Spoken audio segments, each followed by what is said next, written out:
Hello, friends. Hello there. How is everyone doing today? And how are you? I'm, as a matter of fact, doing it ecstatic, even fantastic. It has been a wild month or two, or seven, depending on when you ended up joining me on this journey. But I'm doing fantastic. How are you doing, Oh, I'm Kobold doing friend? great. Although I suppose I just went straight into the first interview question. How you doing? Is that we're starting exactly with that? So how long has been this project? We're just going straight in. No. How long has this project been planned for? Like Well, you said 7 months or as so. yeah, kind of.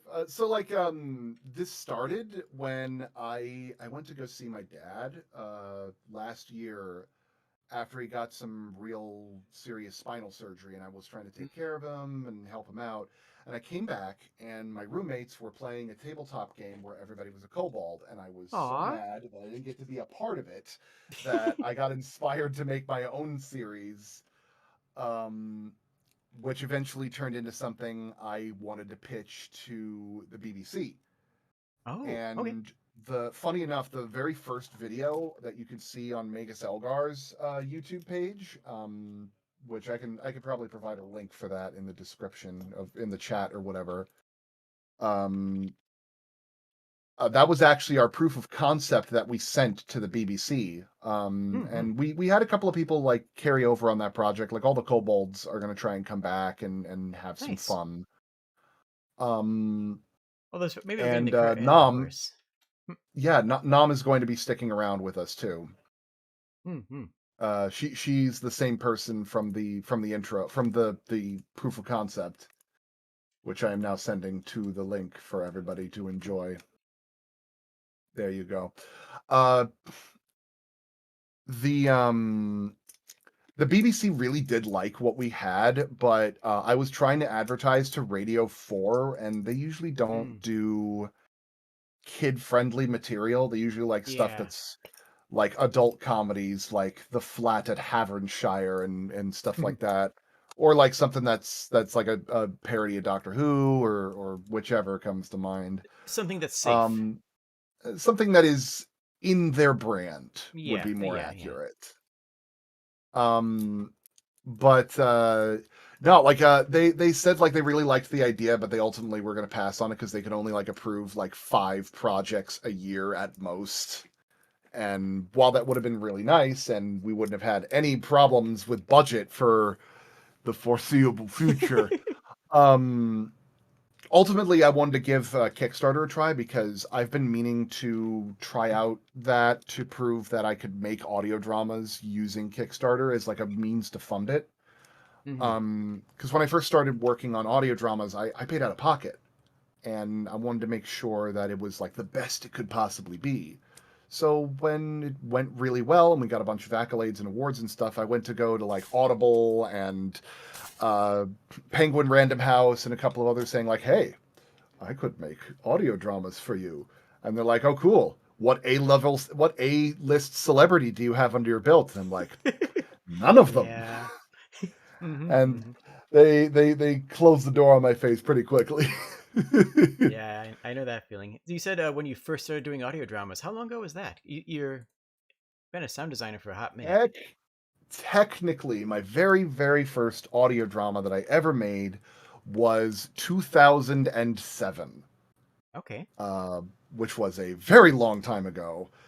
It was a terrible series, but what ended up happening was I continued pursuing that kind of thing, Mhm. and I had a lot of fun with it.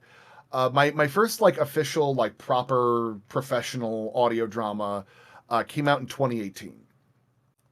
And I'd been pushing Mega Selgar for a while, and I was pushing the animated side of it for a little while, and also working freelance for whoever will pay me money to continue living in my house. Yeah, I saw that on the Kickstarter that you bill yourself as somebody who bangs pots and pans together for a living, and I just gotta say I love that energy. Like, I love the energy of that description. It's fantastic. Yeah, I'm I had a conversation with my sister when I was first trying to get into the film industry, and it was a point where my sister was like, "I don't understand why anyone would pay you money to do what you do. You're not actually like doing anything of real merit or anything that's changing the world or anything like that. Like you're not a doctor, you're not a scientist, you're not a you're not you're just an entertainer." And I just kind of said, "That's a great point. I can't really disagree with that." I mean, I felt bad. I felt bad for a little while, but I kind of think at it and I'm like, she's kind of right. Harsh but fair. I kind So I kind of leaned into it, and I'm like, "Hello, I am a funny pot banging man that people pay me money to jangle keys in front of a microphone." Mhm. It takes a lot. It takes a lot of skill to get the right keys and the right jangle, though, right? Like it's not easy, but I mean, yes, there are tons of technical Mhm. aspects to my job and what I do. But I'm sorry, I'm turning myself up a little more because the chat's saying I'm a little bit quiet, and that's Yeah, probably because the microphone is a little bit far from me. Let me see if I can do something about that. I already adjusted that on my end, and they said it was good, so you should be Oh, fine. okay. Maybe I don't have it like this close. ASMR I stream, can let's just go. extend it a little bit. This is Fun fact: I am good at this doing those. You know, this when is I my have thing. when my microphone equipment isn't betraying me. Okay, let's Ooh, see there's an here. interesting quote. Sapphire says, "I'm not changing the world. I'm changing the world of someone else." That's a good production mindset, I think, actually. That's a good point. Hmm. So what is? Oh, The go ahead. sorry, go ahead. No, no, no. Finish your thought, please. But yeah, like I kind of leaned into doing sound design and entertainment because I've always hearkened myself as an entertainer, as a storyteller, Mhm. and I love doing that kind of stuff. I love sharing that kind of stuff.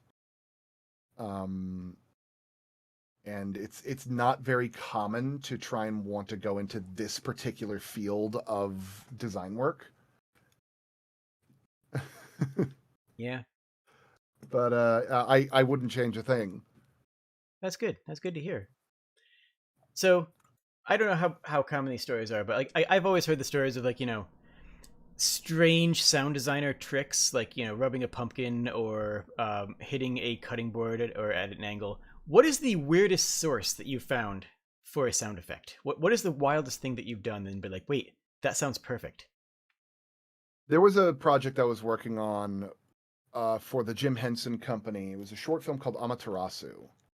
Oh, I had a lot of people working beside me. They hired me to like come up with like a lot of really cool high concept design work, and I ended up going to a hardware store, and I found these massive wind chimes.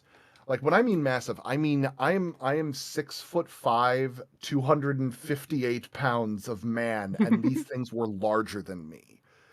wow. Um, and I was given the opportunity to create this landscape in Amaterasu, which was the Japanese mythology of the goddess of the sun as told through scrap metal puppets.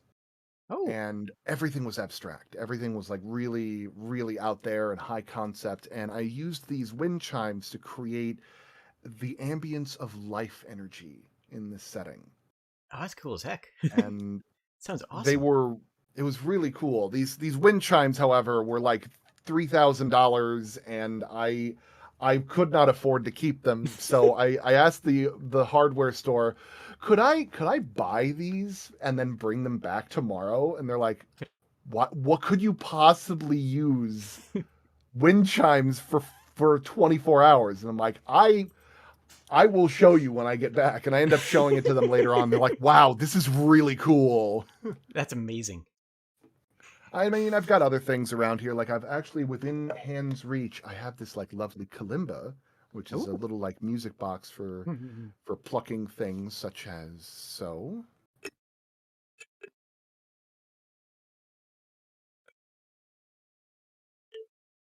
It's cute. It's like a Yeah. little thing. I don't know the first thing about like composing music, so don't ask me to do a ditty. Yeah, no, music Um music is a strange and terrifying world. yeah, I've also got, let's see, what else do I have here? I have this lovely ceramic skull, Hmm. which is called an Aztec death whistle, which if I blow Oh. really hard into it, it creates this death-curdling scream, which I'm not going to play for you because I will obliterate your ears trying to play it Ah. this close with this sensitive kind of microphone. Mm-hmm. I imagine that's a lot of fun if you live in an apartment too to see. Fun fact, I don't live in an apartment. I live in a house. It is my Mm-hmm. house. And that took a lot of effort. So this is why like this is actually my office. Mm-hmm. Which you can't see very well because I have crushed the blacks so it looks like I'm in an empty void right now, but there's like fancy speakers. I have signed pictures from of Don Bluth from All Dogs Go to Heaven and Oh, of Jim nice. Cummings from Winnie the Pooh and all of those other Mm-hmm. things too. Absolute legend, that man. Uh, and also posters from other projects that I worked on, like Has Been Hotel. I've got like Viv and Dave Capdeville and a couple of other the actors signed my poster that I have hanging up on here, and I've got my Magus Elgar poster to the right of me, which I'm pointing towards the left because this whole thing is mirrored. Actually, that is something I wanted to touch on. So you've worked on Hell of a Boss and Has Been Hotel and your own series of Magus Elder, which are wildly different projects, right? One's for a fairly big studio. One is for us yourself. What's the differences that Well, you've experienced in working on between those two projects? Well, the nice thing about working on Magus Elgar is that I am my own boss. I am the Mm-hmm. one that gets the final say on what's being made and what's being put into it, what's being portrayed. Not to say that I don't listen to my writers, not sometimes. But I do have like some jokes if I say I really want to have this joke and they're like you can't do that kind of joke in a show like this. And I'm like, "Why not? It's working in Animaniacs." And you're like, but what if And I they're like, did? Yeah, but no." Um, Mm-hmm. I'm looking at some people there is asking like if Vivzy Pop makes Clutch animated. No, she does not. She wants nothing to do with Clutch. Uh, not because like she doesn't like the series, but two small things. One is that it's not really her thing. It's not really her kind of field, and she usually likes focusing in her own lane. The other reason being that when I first met Viv and I was hired to work as her sound designer for Has Been Hotel, some of the animators were working on Magus Elgar Oh. at the time, and there was a few scheduling conflicts that I felt really bad Oh. about. See, And when you started that sentence, I was thinking, oh, okay, so they're very familiar with the work. That should be like, I should help. But oh, I see, Well, no, I see. it was that work that got me hired on that project where they saw like she saw Bridge, which was a project that I had like wrote, directed, sound Mhm. designed, and created, and she's like, yeah, hire him. This is great, and she has been working with me ever since. The nice thing, the nice and sad thing about working with somebody else is that the nice thing is that like she's giving me so much creative freedom to work on the project that I can just propose Hmm. tons of different ideas and she'll usually be pretty receptive to it. And we'll have like a Nice. long conversation on why it works or why it doesn't work. And the slight downside is that like there are going to be plenty of times where she's like, I don't like this or I don't want this. Yeah. Um but she has generally been pretty open in letting me express myself however I wanted. Now, Very nice. initially, we had a bit of a growing pain when we were working on Has Been Hotel, where I wanted to go as far hard as I could. In that 20-minute, like 20 to 30-minute animated pilot, I worked Hmm. 200 hours, 80 of which was in 1 week, trying to make this Yeah. thing. And I may have gone a little off the deep end, and there were a lot of people that complained there were like way too many sound effects in that show, and I internalized those notes, and I did a better job with Hell of a Boss.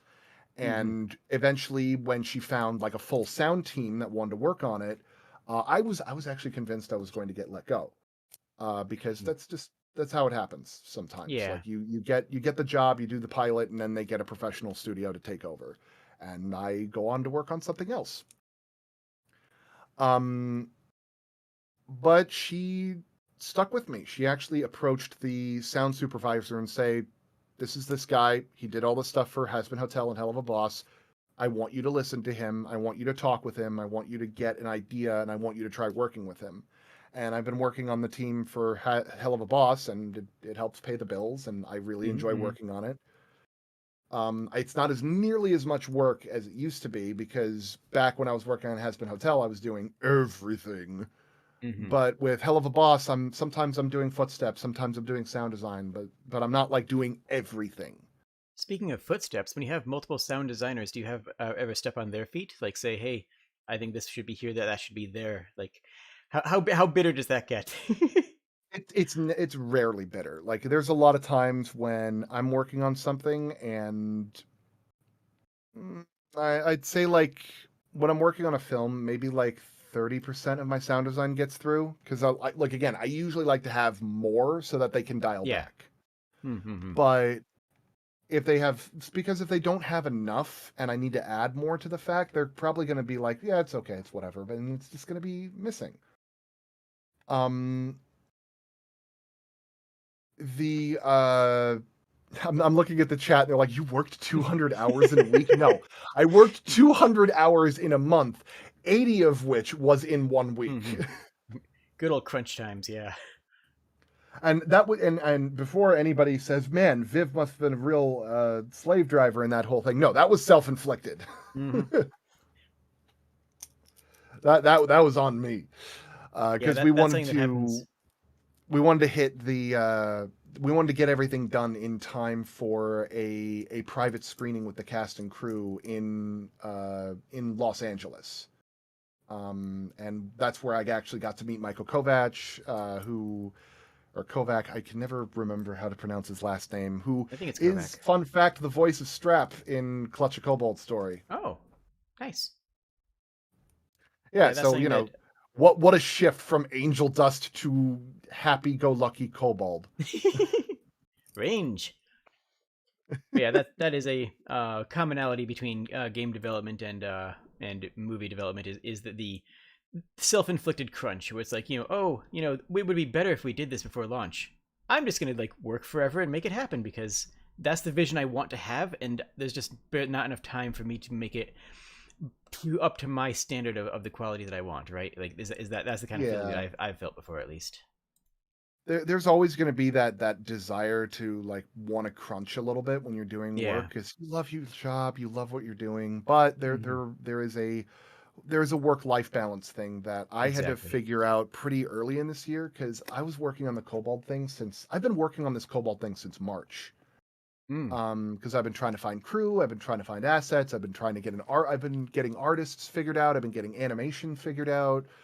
Because when it comes to a Kickstarter, usually you have like 6 months to plan these kind of things. And I was building the BBC thing prior to that, and it wasn't until like July that they said, yeah, no.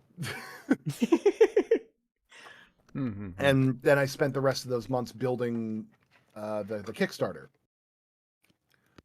Um, but I also kind of acknowledged I needed a work-life balance. So for the first time ever in my life, I took a vacation for myself. Nice. Nice. My roommate invited me to go to Maui, which was a wonderful time, and Mm-hmm. then I grabbed a bunch of people and went to Vegas, not to gamble, but to visit Omega Mart. Oh, what's Which have that? you ever heard of Omega Mart? I have not, and I go to Vegas regularly I'm for conventions. I have a question for you. Can we watch like a small thing? Because I would prefer to show you a video of this instead of just like telling you about it right away. Sure, let's make it It's happen. it's like it's like 2 minutes long. I will give you a link to it right now. There is this amazing commercial of Omega Mart, and the more you look at it, the more confused you'll get, but the more excited you get. 1 second. Okay, I'm typing these things on the computer, and my we're doing it microphone live. is slipping. So let me adjust that. There we go. Good, good, good. Okay.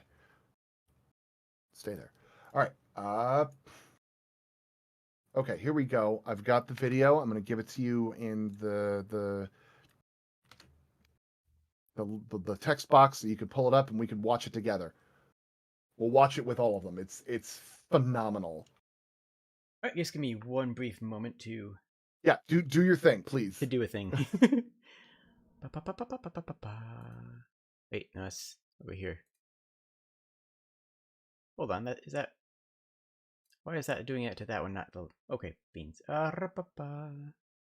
Beans. You know, I got to tell you, like, how it is very difficult trying to come up with like curse words, but like they're like baby curse words without that sound like they would be fun to say without sounding like they would be naughty words. That's what I love about like SpongeBob, where they say tartar sauce. Like tartar sauce actually sounds like a fun thing to say. Don't they also use like penguin noises or something? I don't know. I've never seen it. I think that's Adventure Time. Okay. But like one we use in Mega Selgar's Crumps or Crumps. Okay, whenever you're ready.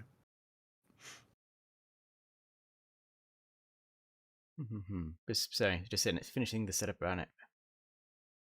Where's that? It's over there. Now it needs to be here.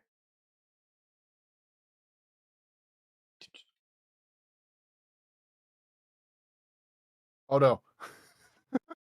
Oh, they can't see anything yet. Yeah, in theory. In theory, this is back end. Okay. All right, here we go. There we go. I'm excited because I love being able to introduce weird things to people for the first time, and Omega Mart is very much one of those things. Hold. No audio? Omega Mart? Hey, what's Omega Mart? Huh? Omega Mart? What's Omega Mart? Yeah, what is Omega Mart? What's with all the questions? Howdy, I'm Willie Nelson.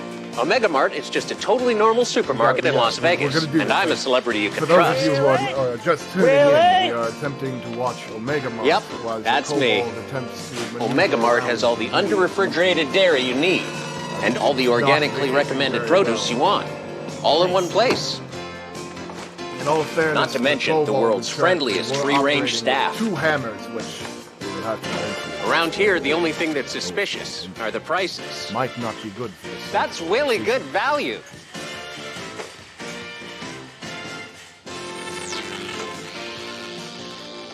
Omega Mart puts the super in. What kind of grocery store is this? The chat right now, they're like, man, streaming's hard. And I'm like, yeah, it is. That's So why I've stop never asking really questions. tried doing it myself, because every time that I've Have done come it, it sample has the savings for betrayed me yourself. in some way or another, or it has catastrophically collapsed. He was saying We there's still no got video. no video, though. That's unfortunate.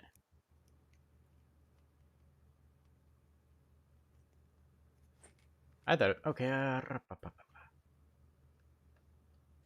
Because I don't know if you can hear it, because I can't hear it, but I'm going to just play it at the same time as you to catch up. So you may want to go back. Yeah, I will. Oh, that's strange. Okay, that's interesting. Never had that happen before.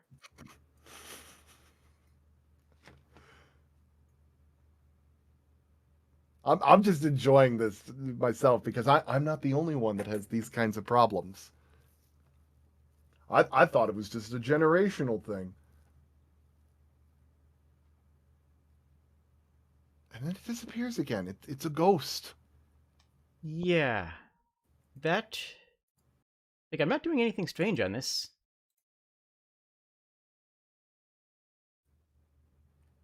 There's this. You know, it's Just do that. It's when I was full screening it that it was exploding. So I'm Just literally don't going full to- screen it. Like, do like the little theater player thing or something. I don't know. Let me know It's when gonna you're have to ready, be and then just we'll like put- this. That's fine. I'm fine with that. This is our Let's life. do This this. is our destiny. We'll give the link so you can watch it in full later on. It's not like you need our commentary for this, but behold, Omega Mart. Hey, what's Omega Mart? Huh? Omega Mart? What's Omega Mart?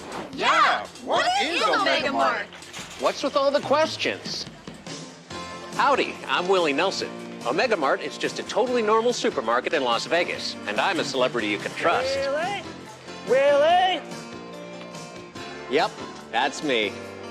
Omega Mart has all the under-refrigerated dairy you need, and all the organically recommended produce you want, I love that. all in one place.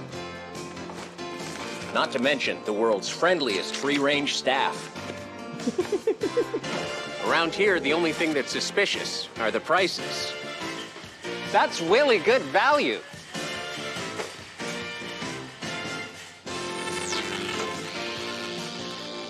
Omega Mart puts the super in. What kind of grocery store is this? I love the eyes. So stop asking questions.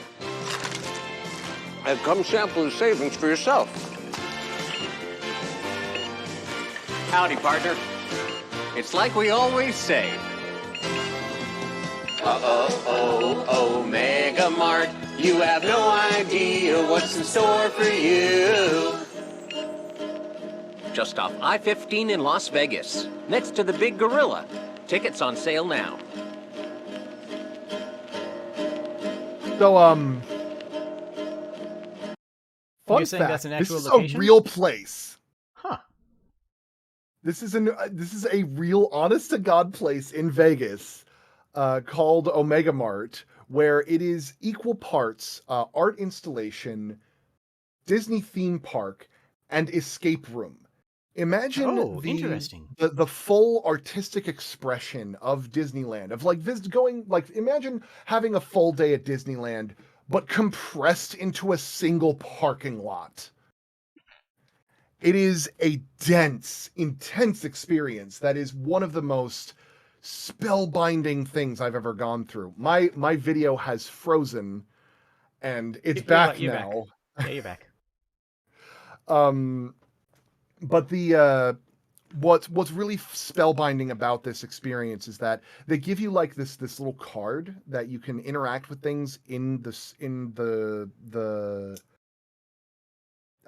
the theme park, and it'll like actually like change the storyline. Like you're actually like uncovering files and opening up things and finding secret rooms. I thought it was only going to spend like a half hour in this place, because I thought it was only going to be like a single like front facing grocery store where you can actually buy everything at the store. I'm not kidding. I bought this energy drink that is trying to gaslight me into thinking I'm in a coma. Brilliant. But you find more things, like there's secret passages, there's like doorways that open up to entirely different dimensions. I went to go get a soda, and I ended up finding myself at a gas station in another dimension. Nice. I will definitely check that out. We went in there expecting a half-hour experience. We walked out 7.5 hours later. Having our lives drastically changed. It's Nothing made has by ever the been the same. Phenomenal Meow Wolf art commune. And they put like 170% into everything they do in these projects, and it is a delight. If you go to some Vegas, say that you're still there now. If you go to Vegas, it is by far the most interesting thing in Vegas right now, and I am including all of the casinos. Yeah, I go to Vegas for the Consumer Electronics Show every year, but I usually just end up going to Red Rock every day to hike. That's my style. Yeah, that they've seems got really a couple awesome. of other. Check it out. They've got a couple of other installations. There's the Convergence Station in Denver and the House of Eternal Return in Santa Fe. And they're both like really cool experiences. Fun fact, the House of Eternal Return, which was their first installation, was actually funded by George R.R. Martin, of all people, because they just walked up and asked him. Nice. Anyway, but yeah, that's enough of me gushing about Omega Mart, but that was how I spent my vacation. Hey, this sounds like a fantastic time, and after the kind of work you put in, I'd say it was a well-earned vacation at that. Yeah, it was good. It was nice to go to, and I got some fun stuff out of it, and I love stuff like that because I love escape rooms. I love really high concept, strange experiences that really draw you into stuff. I am very much a aficionado of the quirky and the weird. Speaking of quirky and weird, you mentioned before that you're 6'5". Why kobolds? Seems. Wait, are you asking me why I picked kobolds because I'm tall? Maybe. Tallest? Well, that's not really a detrimentive. That's not a detrimentive descriptor because it's just Invader Zim of people going, "My tallest." No, but I really love kobolds because in the few times that I've gotten to be in like campaigns or be surrounded by them, they have like this what my writers and I call kobold brain. Thinking in the way of a kobold is very different than you would expect like typical like adventurers to have. They're a lot of fun. They're usually like really focused on like just what's in front of them. Mm-hmm. And every time that you've seen like a kobold do something in a D&D campaign, they're usually like have very little self-preservation or just don't really understand it, and it's a lot of fun. Yeah, like going into a campaign with the mindset of my character sees the world inherently differently than everybody else is really it's really fun from an acting standpoint just to have that level of difference from the status quo. To think in a very different way. Like usually when someone says, the game is afoot, everyone's like, oh, the mystery is about to begin. But when you hear it, when a kobold hears a game is afoot, feet are my favorite games. It's amazing. Mm-hmm. But yeah, kobolds, I wanted to have a wholesome, entertaining experience with a bunch of doofy gremlins that are just gonna get themselves in trouble. Yeah, that sounds absolutely delightful. Someone mentioned that kobolds is the best D&D race, and kobolds, of course, are not just a D&D race. Like many cultures have kobolds in them. Are you using a specific D&D setting, or are you using your own sort of world on this? I'm actually using my own setting. Okay. See, I initially had thought of like making it like a generic fantasy setting for Clutch a Kobold Story, but then I realized, oh yeah, I have a perfectly functioning fantasy setting that I have already built that a lot of people like and is interesting.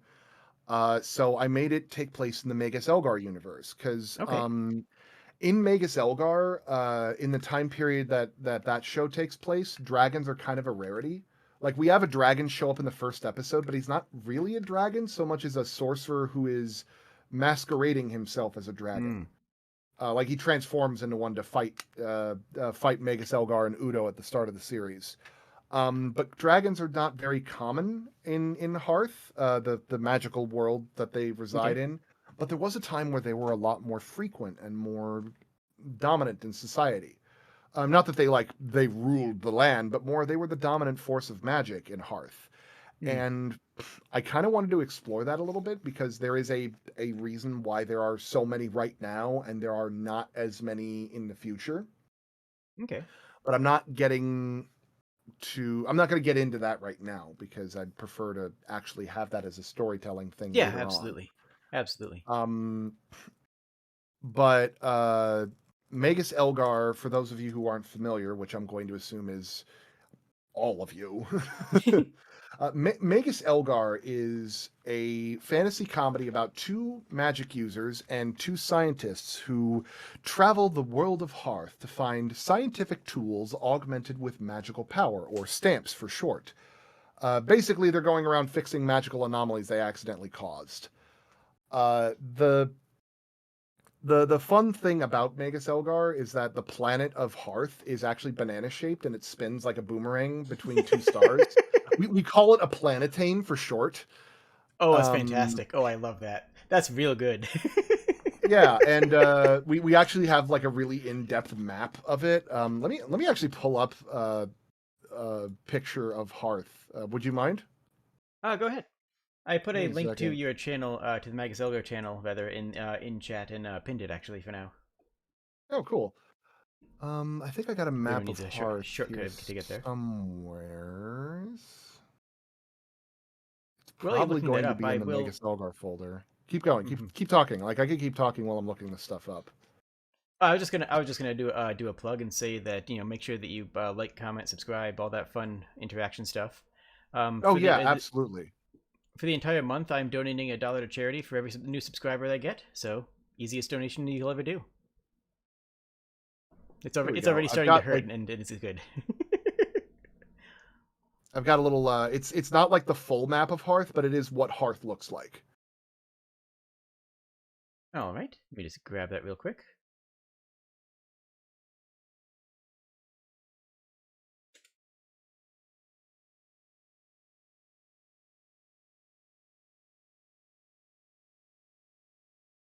Oh dear,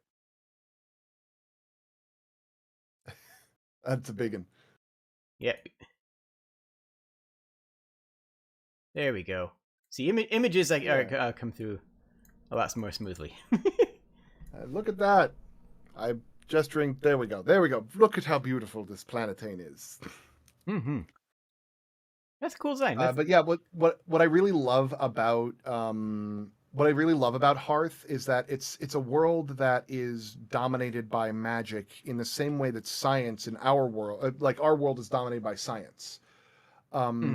So where in Earth, like fire is like this kinetic reaction of friction, in Hearth, the element of fire decides that flames happen when things get really angry and rub against each other really hard.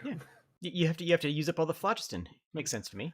And within Hearth, we have these locations called emotospheres, which are one of my favorite ideas in the show, because it's about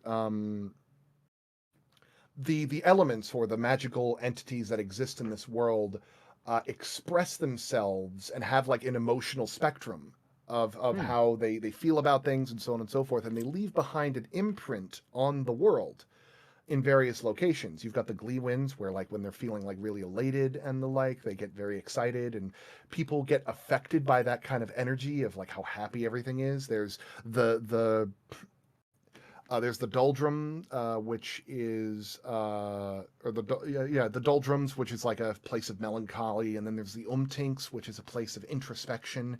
Which the umtinks is actually going to be a place that we will be toying around with in Hearth.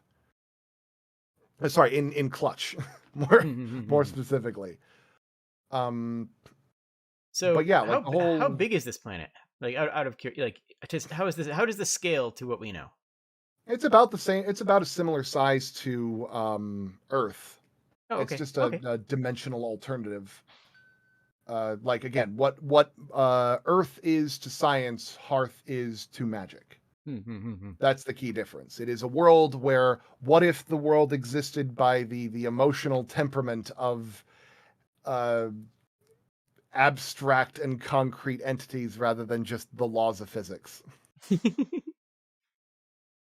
That sounds fantastic. Yeah. So here's a question for you. Mm-hmm. I assume that anytime you start a new project, you want to do something new, you want to do something exciting. What are you doing in this that you haven't done before? And are there any development concerns related to that? Well, the first thing that I'm doing that's very different is I'm going to be having all of my lead actors, in the same room at the same time in a Ooh, professional nice. studio. Because with Magus Elgar, I actually was bumming off of Chapman University, which is where I went to school, and they give me free range of the Foley stage over there, and they still do. But now I have control over the timing and how I want to do things, and I also haven't been to that school in like 8 years now. I've been a graduate for a long time, and I'd like to be able to do my own stuff for that kind of thing. But that's going to be one of my big challenges, is I'm having all of my actors like flying out from Georgia, from San Diego, from San Francisco to come here. I initially had the guy who was playing Strep to come over here, but then I realized that he lives in the Philippines, and that would be both prohibitively expensive and also a logistical nightmare immigration wise. Yeah. But It's a he's going to fantastic be, idea though. yeah, he's going to be participating as something in the show because he's a phenomenal performer, and I want to give him something. And I felt kind of bad that I couldn't have him play a strap. Yeah.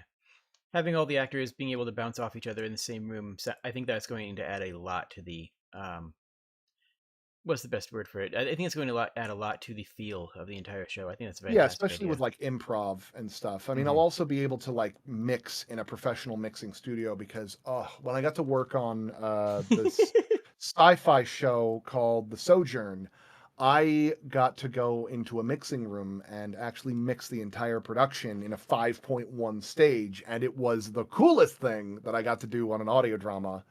Nice. And I would love to do more with that kind of thing. But I'm also the other big thing that's different this time is that I have a completely fully staffed team because with Magus Elgar it was me and like two other people, maybe three Mm. sometimes on the crew side of it. We had more actors than we had crew, which was oh, Yeah. it was a lot. I That sounds a rough. lot of the projects on Magus, a lot of the episodes of Magus Elgar I did myself. I mean, Mm-hmm. we had like sound designers helping me initially, but this time for Clutch, I'm having one sound designer per episode, working on each of them. And if we hit our stretch goals, we'll be able to have more episodes and maybe more sound designers. I don't know. And the Kickstarter link is in the description, by the way, for anybody who's watching. Mhm. Make sure you definitely go check that out. Sign up for it. Yeah, Hit all the tiers. Do all the things. Push all the buttons. hmm Very nice. So did we want to? So we could keep on talking about this. I imagine that we could probably talk about this for hours. But you also said that you just kind of wanted to chill and relax and play yeah. I and play mean, some honestly, games. I don't even mind. Just I'm enjoying. Sorry, I'm fixing this again because my microphone is slouching a little. Maybe that might help a bit. There we go. There we go. Okay. All right. Yeah, like I love like honestly I'm enjoying gushing about the show and talking a little Mhm. bit about it. If you've got like other things about what might happen in Clutch or otherwise, I could probably talk a little bit about it. But yeah, maybe like another like 15 minutes, then we can mess around with a game or something. That sounds good to me. Sapphire, and yeah, I think we should open up questions to chat now. So if anybody has Yeah, questions, I'd love to answer questions feel free to put them about in the chat. whatever. And if you're watching this after we're done with live, feel free to put any questions in the comments, and I'll make sure they forward them along.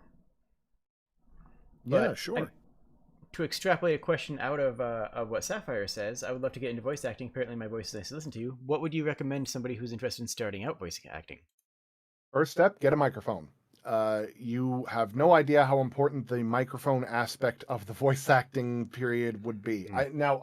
I know that sounds like I'm being a little bit facetious, but I'm serious. There's a lot of people that will get like a laptop microphone or like their cell phone and feel like that's enough.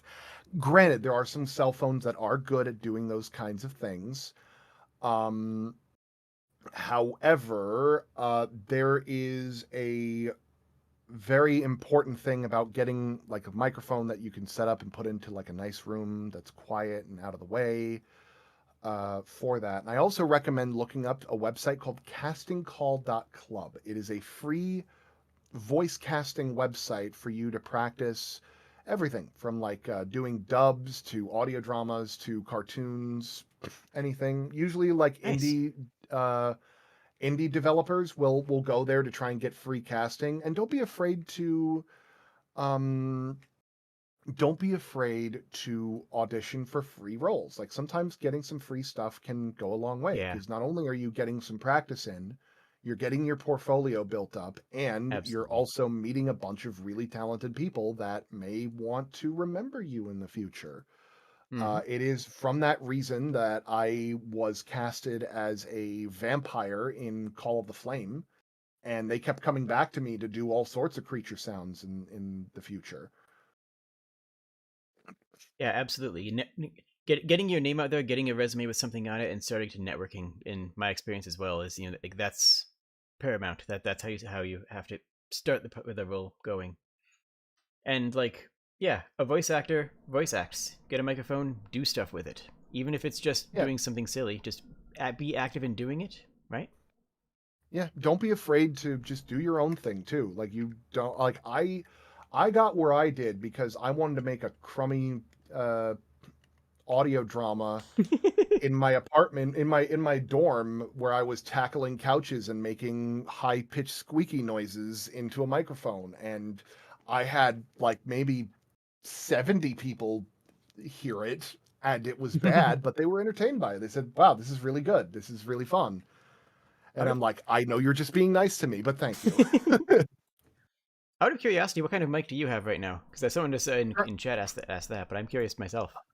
I have two microphones. I have a Shure KSM-44, which I use in my voice acting things for like the bigger professional stuff, because it resonates with my deeper voice a little bit better. But for my general stuff, like stuff that I'm just trying to do really quickly and not have to get up, go over to the recording booth and stuff, I have a Rode NT1, which is connected to a Focusrite Claret 2 Pre. If I was to recommend the audio interface for doing that, I wouldn't recommend the 2 Claret Pre if you're doing voice acting. It's very much clearly designed for musical instruments like guitars. And I'm using it for voice acting, and it has been very temperamental. Everybody was complaining earlier that my microphone was really quiet. I am practically burying the needle on this unit right now just to get you to hear me, because if I had it at like a reasonable area in the middle range, you'd probably not hear me at all, and I would disappear completely. Bye. And I that is miss just you. not the kind of thing that you want. It's not the kind of thing you want. But if you want to get like a Scarlett 2i2, that works really nicely. I had that one for a while, and that was great. Mm-hmm.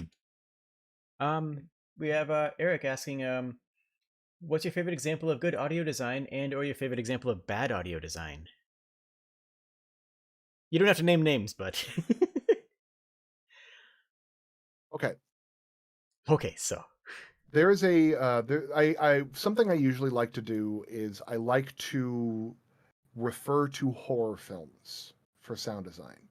oh, There are few projects out there that emphasize the importance of sound design quite like horror films. When you the things that you hear inform a lot about your fight or flight responses, and it can also do a really good job of storytelling within whatever universe you're listening to. I've got two examples that I would love to provide for really good sound design. Something that I implore you to go back and pay attention to that aspect of it. The first one I'm going to refer to is a film called Paranormal Activity. mm. If you're not familiar with Paranormal Activity, it was the trend before The Purge. Mm. By that I mean it was a film about found footage of people using security cameras to keep track of a haunting in their house. Not to be mistaken with The Haunting of Hill House. In Paranormal Activity, the sound design is something that is so important to that film. If you are watching it on your phone or on like laptop speakers, you are not getting the full experience of that film. It needs to be watched with a 5.1 surround sound, like something that can shake your seat in terms of sound design. Now, I know a lot of people would say like, oh, well, I mean, that's just being like really, what do you call it? Pretentious about the importance of something, but I will stand by it. The experience is not as strong unless you are in the theater. And the reason why is because the sound design is as much a character in that story than the people you see on camera. Case in point, there's one scene where the husband and the wife lie down in bed and they go to sleep, and the timer just starts going, and then it stops at about 2:30 in the morning. And if you're watching it on the phone, you're just kind of like,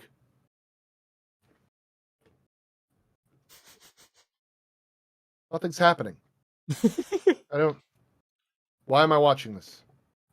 And then the door creaks a little bit. You're like, oh, they held on that for a really long time. I don't know what's going on.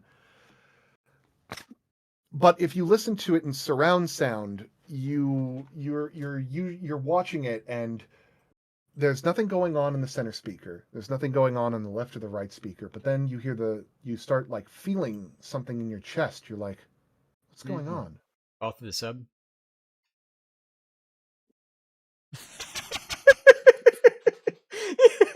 And the subwoofer is going absolutely insane. And you're like, what is happening? And the camera, there's nothing happening. The subwoofer is going absolutely haywire. And you don't know why. And it's because the vibration is going in your chest. And you are terrified, like something big is coming. And it's coming for you. And then the door opens a little bit, and you have a goddamn heart attack. Nice. And the whole film is like that. The whole film is using the vibration, the deep hum, the small like sounds to really get to you. I think I've terrified your cat, by the way. Yes, Goliath has had many questions about this. No, go on. But yeah, like that film is not nearly as good without its sound design. But with its sound design, it is a masterpiece in tension and pacing. That's very interesting. The other one, which I'm going to go in a bit of a different direction, is another horror film. Well, it's more of like a sci-fi thriller, but it's very clearly an existential horror film. It's called Annihilation. I love this movie. I've heard because I haven't seen it. It is a film about fear of the unknown brought to its logical extreme. And what I mean by fear of the unknown, I don't mean like, oh, what is that in the distance, in the dark? I don't know what it is. It could be a spooks. No, I mean that like something that you can't even properly conceptualize. Something so alien and so foreign that you just cannot begin to find a connection with it. And one of my favorite scenes in it is I'm going to give I'm going to give a pretty big spoiler in one part in the movie. There is a bear that is in this movie, and in this place that they're going to called the Shimmer, everything starts mutating, but it's mutating with such speed and such a strange way. You don't know what's going to happen next. One of the characters gets killed off screen by this big bear, and as the main characters are having their own drama happening, they suddenly hear again, spoiler warning about this. If you want to mute for like the next 2.5 minutes, they hear some screaming outside, and they're like, well, I thought you said that person died. And they run out to go and find them, and it's the bear. The bear attacks them, and as it's like panting and grunting, coming into this room and stalking them, whenever it makes a growling sound, it is mimicking the scream of the person it killed. And one thing that they had in the conversation was the way that bear sounded. It sounded like it ate our friend, and that the only part of her that existed, that continues to live, is that raw, visceral fear, that primal fear of being eaten alive. That's the only part of her that's alive now, and it lives in that bear. Interesting. And that is a terrifying concept. Yeah. But the sound design really sells it. Very nice. Now, in terms of bad sound design, I could give you two other references, both of which are animated shows. One, and both of them are sound design that exists solely for the purpose of annoying and irritating your audience.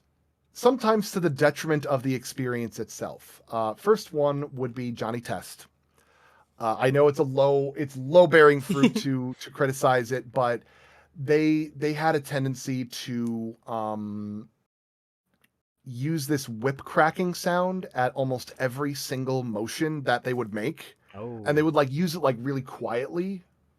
So they would always be there.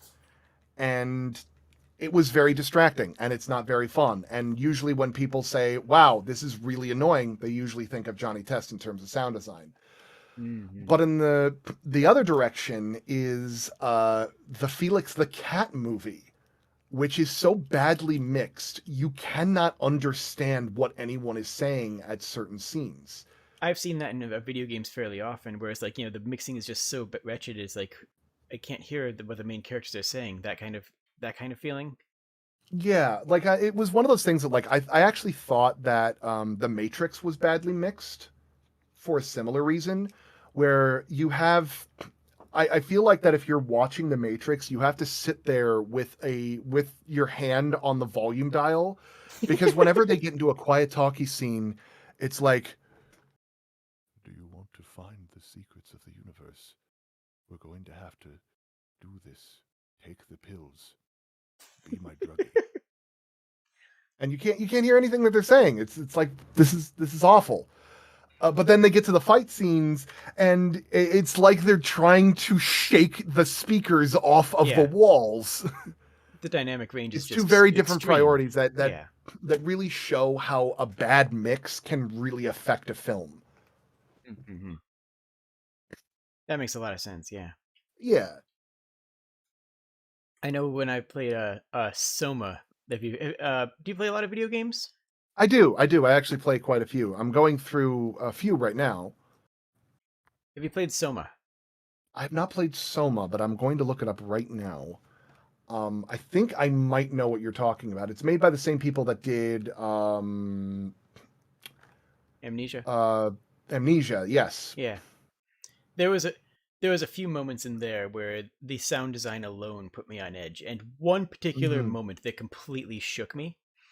The entire thing takes place in a deep underwater research facility, and while so you have a lot of fun sound effects going just ambient, and then there was one moment where you can fall off of the continental shelf. This is of course a death scenario, but instead of just bringing up a game over screen, the screen fades to black, and I'm like, okay, and then I heard the pressure crack of the glass, and that just absolutely sent me. That sound was just like terrified me more than any of the actual beasts or monsters in the entire game. That just like absolutely floored me. See, I'm going. Funny enough, I have a fear of deep water in video games. Mostly due to the fact that. Mostly due to the fact of my experience playing Dark Forces back on the on DOS of all things, because there would be things in the water all the time. Mm-hmm, mm-hmm. Oh yeah, you're talking about I found that terrifying, and I hated being scared as a kid. So as part of my exposure therapy, I'm playing Subnautica, which has been a fun experience. I'm going through Below Zero right now. I'm like 10 hours into the game, and I'm having a blast because I really do love the atmosphere of that game is so good. It's so wonderful to listen to and so engrossing. But that is. It's definitely on my list. I love playing Subnautica. I actually found a mod that allows you to play multiplayer with people. Cool. Because that seems like it would be the perfect game to do multiplayer anything with. I would love a multiplayer Subnautica. The problem is that Subnautica multiplayer doesn't exactly play very well. Because there have been times where we have built the Cyclops, the big submarine that you can travel around with that clearly seems like it was meant to be passengered by like 3 or 4 people. And some of our other players keep clipping out of the submarine as it's driving. Nice. So like there was a time where like they had like none of us had all of the oxygen upgrades yet, but we had like the the submarine, and we get all the way down to like a really low depth, and one of our characters no clips out of the submarine and just gets crushed. Oh. Mm-hmm. Yeah, in terms of bad sound design, Xenoblade Chronicles 2 is a fun game. I love the voice acting in that game. The voice acting is very good. I love the music in this game. The music is very good. The way they mix them together, however, You weren't really feeling it? no, just sometimes you couldn't hear the characters in cutscenes because the music was swelling. Other times, like the music would just randomly cut out in halfway through a pre-rendered cutscene. Like the mixing. It was just mixing. Yeah, I don't really like Xenoblade Chronicles 2 because it took a premise that was actually like really interesting with Xenoblade Chronicles 1 and just went in a direction that I didn't find all that fun. That was the first Xenoblade I played, so but that's for what it's worth. Xenoblade Chronicles 1 is very much trying to be its own thing, and I feel like Xenoblade Chronicles 2 is trying really hard to be anime. And that's not quite as fun for me, at least like if I'm going to be playing an anime RPG, I have others that I would be very much interested in that I would rather go into. That's fair. But if you want a masterclass in sound design in video games, I implore you to give Senua's Sacrifice a try. Yes. Hellblade Yes, Senua's yes, Sacrifice. yes. But it is a game that you can only play with headphones. Like, I'm not even saying like surround sound. I'm saying good headphones. Because otherwise you don't get the same experience. It is, if I was to describe Hellblade Senua's Sacrifice, it's basically the fourth God of War game if the main character had crippling schizophrenia. Yeah, you are playing through somebody else's mental illness.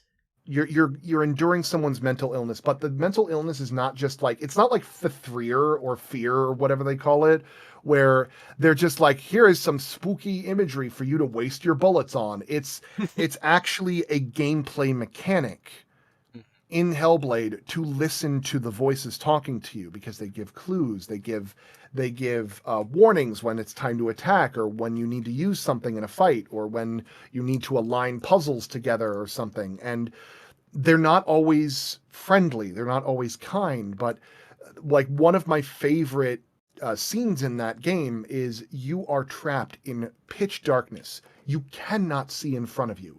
The only thing you have are the voices whispering things like, I think it's this way, I think it's that way, it's over here, no, it's this way. And it's really it's like very like nerve-wracking, but it's so good. Are you aware that game has a VR version? Hellblade or Yep. Subnautica? Hellblade. I do, and I have played that in VR, and it is quite an experience because I have a PSVR because I am a poor. Like sometimes when you turn your head, the voice is like locational and it stays in the same location, and other times it moves with your head, and it's just disconcerting, like because it's not consistent and like in just it's so the right cool. way. It's real well done.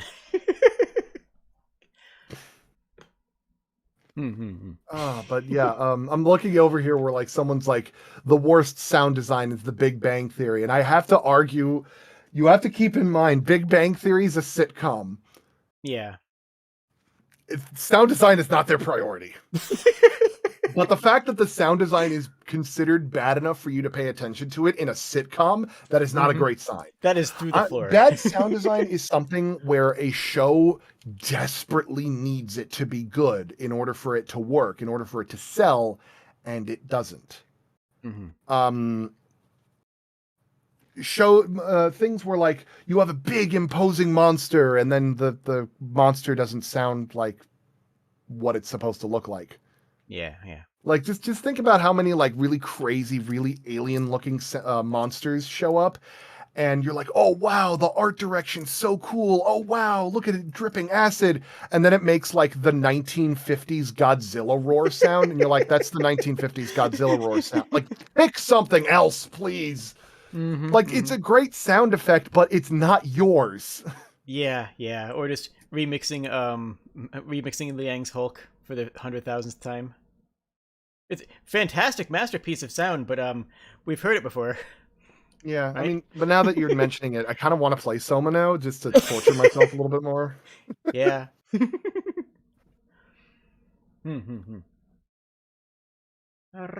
Oh, we had other questions on there, didn't we? Oh, We yeah. got caught up in like good game designs and stuff. Like, let's do like 2 more, and then we should probably like do other things. Sure. It was a great conversation, so no regrets. Mhm. Have you played any? Well, so I'm asking if you played Subnautica in VR.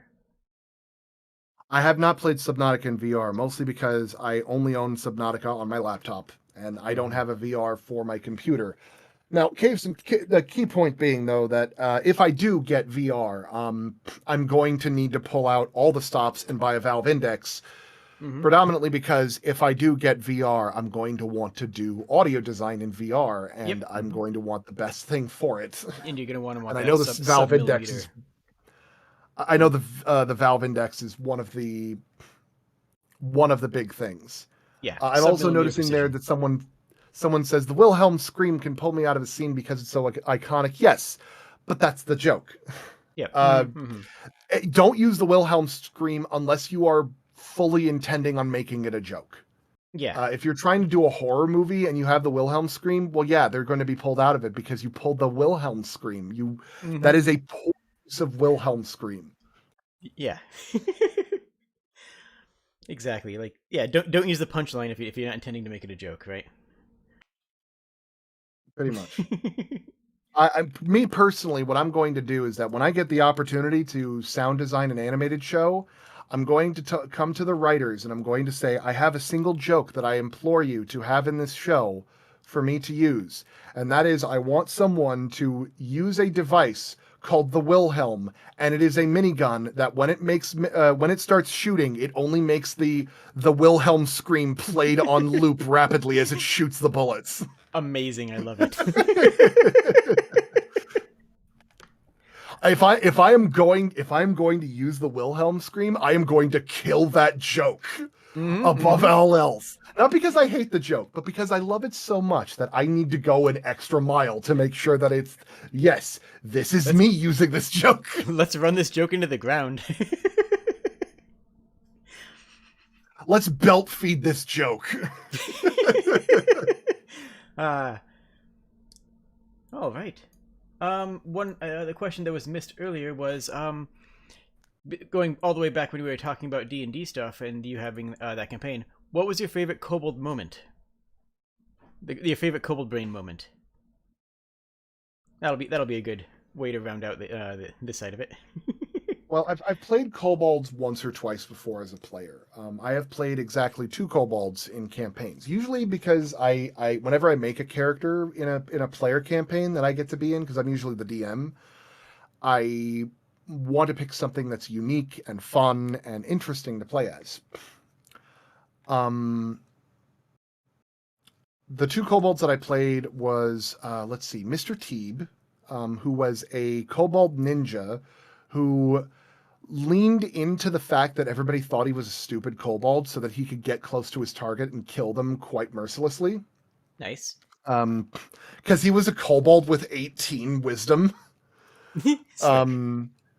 And like I had to hide that from the other players because they thought I was being like an all 8 kobold characters, so that when they found like piles of bodies elsewhere, they were like, who did this? The other kobold that I played was a paladin kobold in plate mail that was entirely too big for the little guy. But in terms of my favorite kobold scene, there was a campaign we were in where I wasn't playing as kobolds.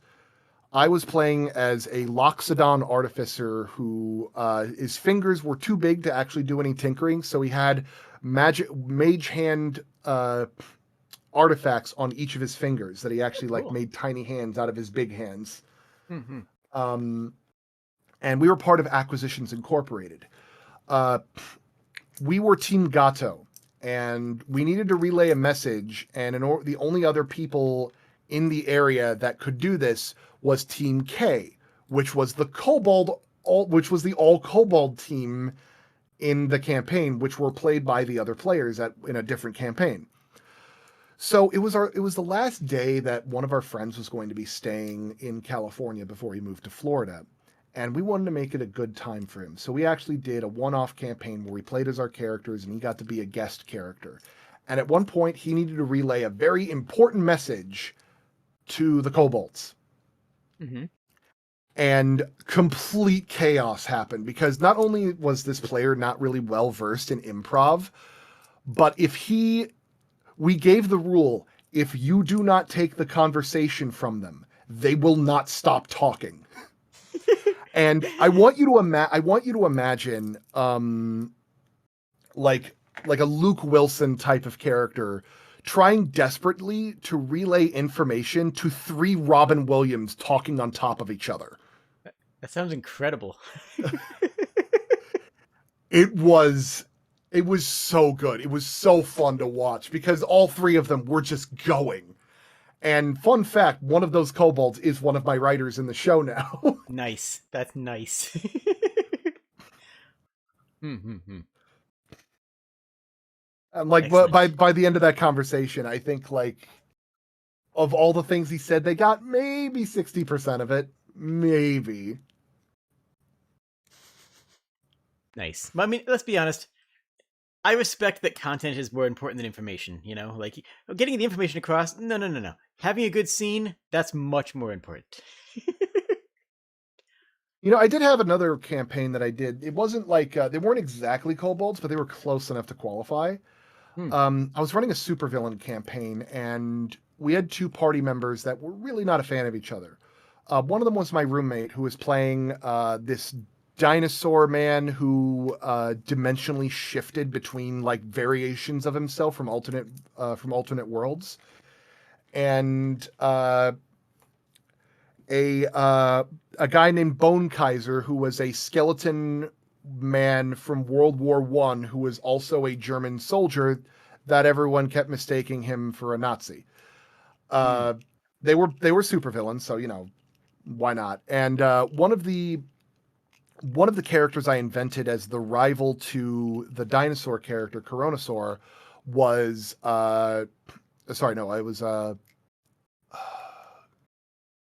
Gargarex, I think it was called. I forget his name. Sorry, it's been like a year or two. And I created this character who's basically Iron Man, but in a robot crocodile suit called Tridigator.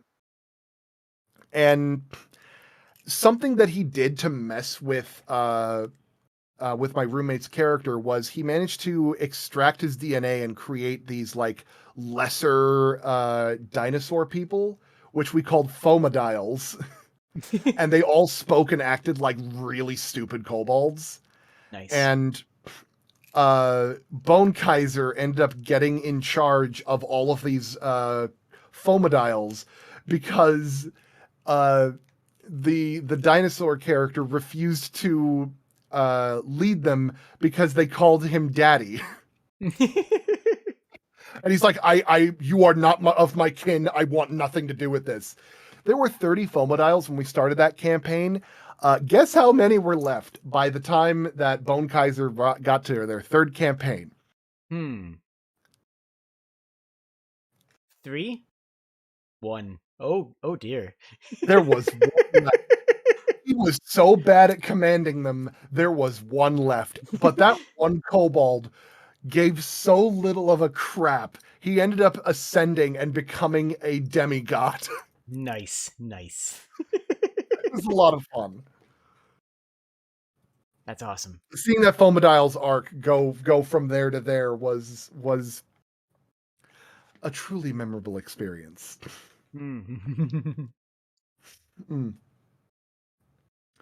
But yeah, I think I'm in the mood to play a game or two, but it depends on what you're in the mood for. Well, you had brought up Jackbox, and that game does have audience participation available. Yeah, but we might need more people than just the 2 of us, right?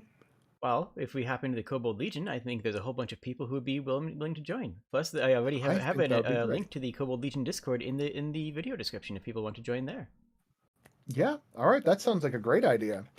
So how about it, Kobold friends? Would you like to play some Jackbox with Magus Sterling and Jade the Kobold over here? this side that I'm obviously pointing because they're sitting next to me. Hi. Hello. In a fun fact, I'm having a running gag in our series where big intimidating monster thing comes in and it's like, behold, I am this horrifying creature of thousands of years old. And the kobold's like, hi. Hello. Aw, it's adorable.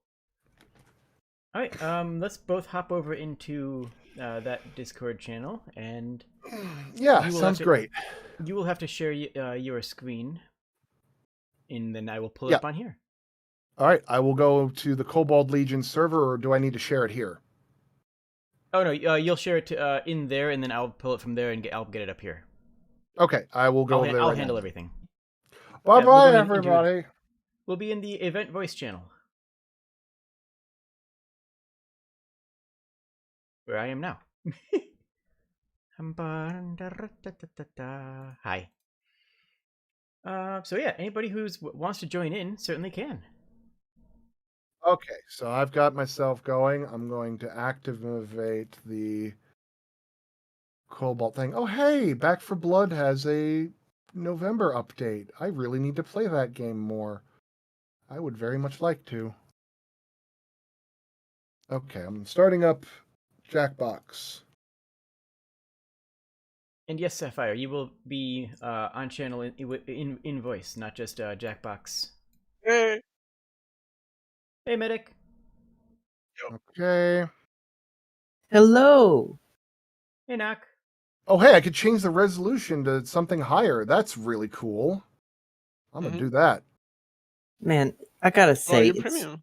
really weird hearing a voice on a YouTube video and then hearing you talk in a voice chat. All right, I think what would be a good start would be Quiplash. Now, how family friendly are we making this?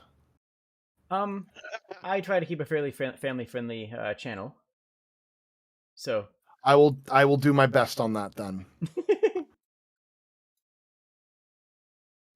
I'm turning on the overlay so I can actually see who's talking.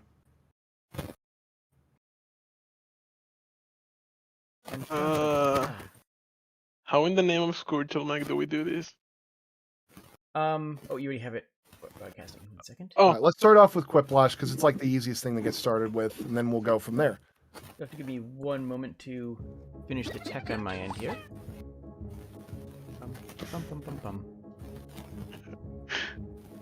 Oh, I remember this game. All right, let's see here. Second, let me join first.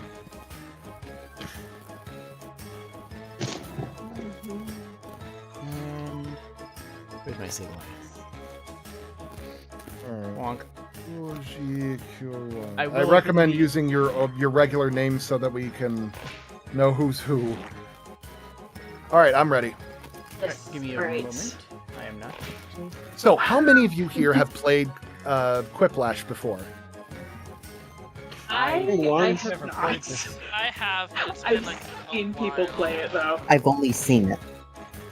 Okay, so you know the basis on how this works, at the very least. And that's the important thing.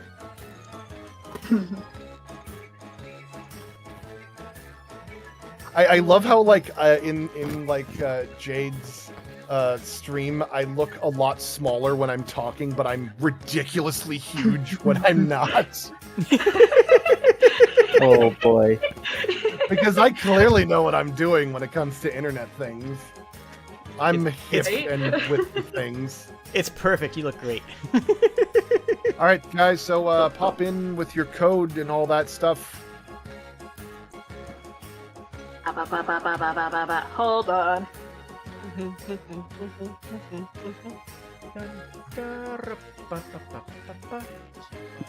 Hi, am I allowed to be here? Easy. Yeah, Yes, you are.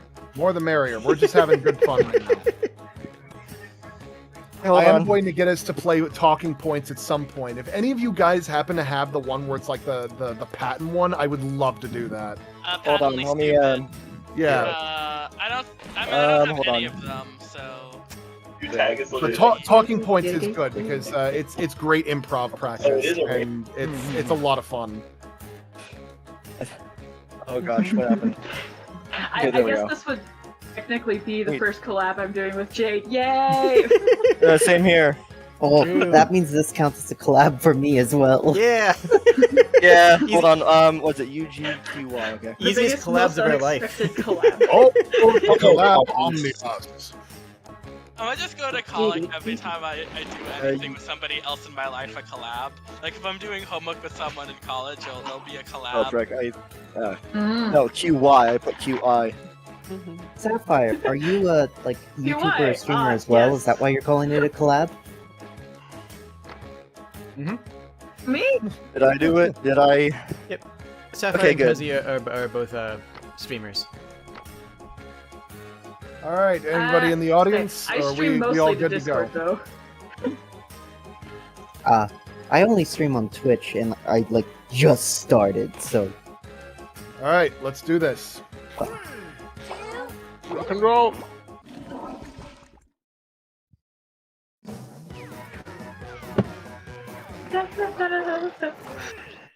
Lucky you! It's Quiplash 3! Fartapalooza! I'm Schmitty, and I cannot wait to get quipping. You with me? Oh yeah, hey, if you're not playing, you can still get in the audience and vote. Put in the room code to join. There we go. The prequel to round 2, round 1. I'm gonna flash 2 prompts on your device. Type something ingenious that will stand up against another player's response. Then everyone will vote for their fave, and one of you will get an ego boost. Points are scored based on the percentage of people who choose your response. Let's quip. So it's apples to apples. Okay.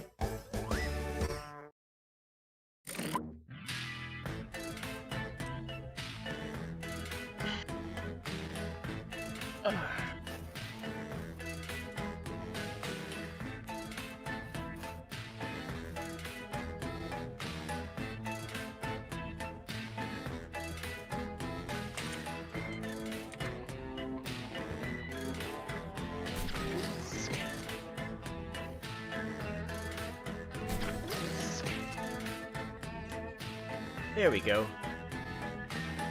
Easy game. GG. Oh.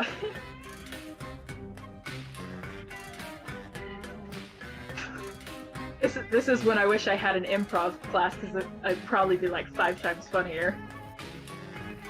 I do recommend, anybody who wants to go into streaming, take a few improv classes. It really does get you in the right mindset to be able to communicate. Yeah, but I live out in the middle of nowhere. There are no improv classes here. I used to do improv in high school, and it was a blast. Alrighty. well now I want to do an improv class. Let's see. Improv classes are fun. I've not done many of them If you have to. recently, but that's mostly because I do a lot of RPG stuff anyway, and that's kind of my improv. Yeah, that's fair. Hurry up, Baker, you're almost done. 2 seconds. I'm also All right, realize no that time everyone's like the going to present. realize that I can't spell now. It's not about That's all spelling, good. it's about We is it start funny? Exactly. The next big documentary will be about the seedy underbelly of the blank industry. Oh no.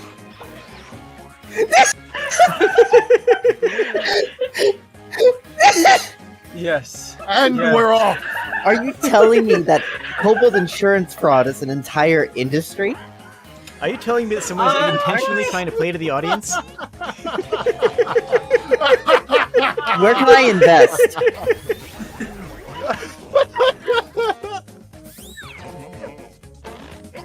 Big wins. And next is... Solar and wind will be a joke once we harness the power of blank. Aww. Decisions. It's fucking awesome. I'm gonna say one of them is perpetual energy. I gotta go with that. Aww. Both are kobolds. Oh Yes, gosh. but one is a very specific kind of kobolds. Yes. Yes. Now both Kobolds imply now both slavery. people are playing to the audience. Oh shoot. Yes. Thank you, thank you. Would be really wholesome, though. All right, Yes. check this out. The worst thing to step on with bare feet. Is it I Kobold? know. Is it? Oh, Ooh. this is Shower? That is- Whoever that is wrote gross. that. You know the sound it would make would be. Someone who Yeah. stepped on That's wood just an awful memory. thought. Oh. That's just an awful thought. I'd I don't have to rather explain step on a anything. Lego. Ooh. A puff. Very Oh, close. Oh, I got the audience vote though. Oh dang. Okay, what's next? Who's really America's sweetheart? Okay, everybody, your favorite squid. I don't know who Dolly Parton is. I don't know who Spurt is. He I was don't know a who kobold either of these with an people are. untimely demise in Critical Role. Oh. I don't watch I Critical think the Role, but description of his death was Gallagher smear. Yes. Outstanding win. He really spurted in the end. Oh boy, a America's moment of sweetheart. silence. Next on the docket, the worst thing to see through a telescope hurtling towards Earth. Country I mean, singer. anything really. Wait, Choose your favorite. okay. I have a like very that one. vivid I like imagery that one. on the giant I know I meatball keep man, squeaking and I am in the- very Yeah, I sorry. bet you I would. like the meatball man. Giant meatball My man artistry looks like the is, like, moon going nuts from here. Like from Legend Majora's of one of Mask. those Majora's Mask. I'm thinking of Gooseworks, if anyone Yes, knows who You are that is. correct. You can hear that JPEG. It is terrifying. Money Oh, can't God. buy happiness, but it can buy blank. I expect kobolds. But I One like of this them is idea. just a Kobold. specific. I have to give credit to where it's due. That being said, I need to come up with ideas for Kobold merchandise now that I think about it. I love the simplicity of things. You can just make a kobold. If you want, I can give you some ideas, though. And here we have. I've got some. Like I've got ideas for like some T-shirts and other things like that, but I need more things later on. I know that the people have been in love with the Kobold plushie that Joe kept out. what's Bolly? What is Bolly? What? What's Bolly? Bollywood? Bollywood. You mean like I Bollywood? don't Is know. Bolly like short for Bollywood? I'm assuming it's Bollywood. That I'm going to. Yeah. I'm rolling I with didn't it. even I'm get rolling that. with it. Yes.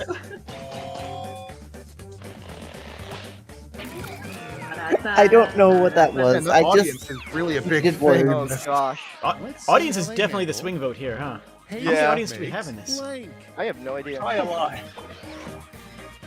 And now, Good, pick your favorite. I don't know about you, but I would have gone with haste makes paste.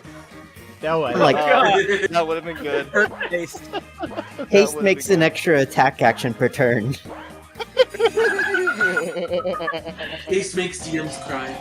Oh, yeah. Oh, we have 6 audience. Well, I members. like the creature summoning. So sequence. I think this first round's really teaching us. If you want to win, make sure you include That's a kobold in wrap your on sentence. round Andrew one. to Let's Kobold. go scores. All Kobold, only I'll Kobold. mention Jade. Dang, I stayed at the same Really? place. I hope you shook Oh, off the yeah. nerves because it gets real in round 2. The prompts are more demanding, so I've doubled the points. Here we go. Oh, I'm ready. I am ready for what's coming. Or I'm not. Oh, gosh. All the paddles. Like, I'm wondering if I just do Cobalt as all of my answers for all Ah, of my Do answers. it. Do it. Do it. Do it.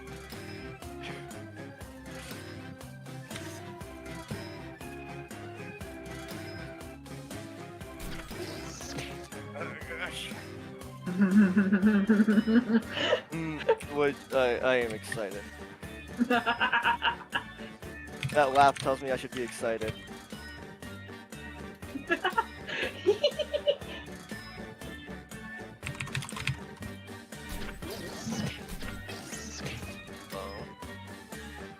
Oh, Oh. Think very fast, and apparently I type very fast. I just looked at the stream and I just realized that the green is being cut out. Yeah, I just realized that. I have my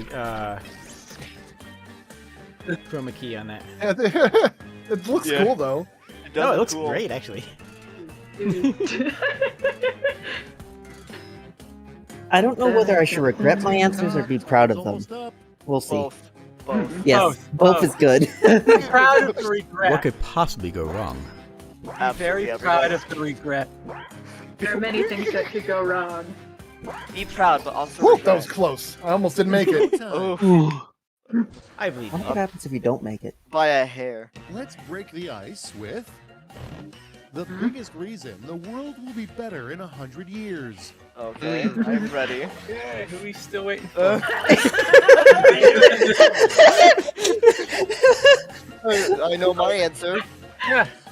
It's kobolds! I wonder what everyone's going to choose. I feel like this game is rigged. I could have typed in also kobolds and it would have won. I just typed also kobolds, but I had to go extra. Jade's gonna have to rename the stream. It's all kobolds from here on out. Oh yeah, It's kobolds all the way down. Oops. Has it always been kobold? It has always been. Someone, we all found the cheat code. It's kobolds. All right, choose your favorite. These are both kobolds. No. No. They're both kobolds. There's no easy choice. No. Eeny, meeny, miny, moe, this one.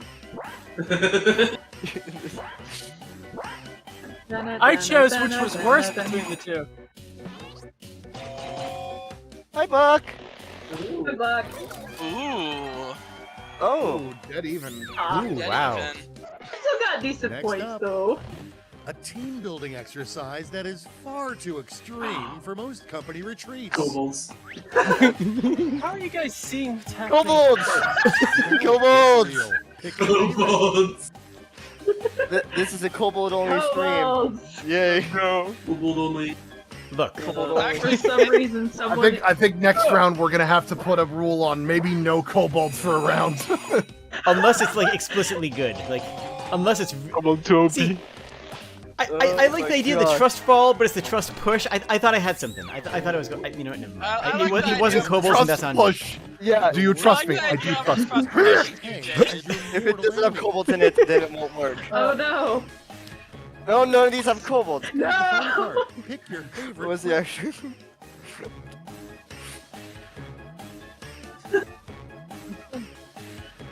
Also, if anyone is Tom drinking Hanks the having Fe him- Verde, I worst part recommend about having taking him as your kobolds enemy. off of your list. Oh my god. Worst part about having him as your enemy is blood looking alien!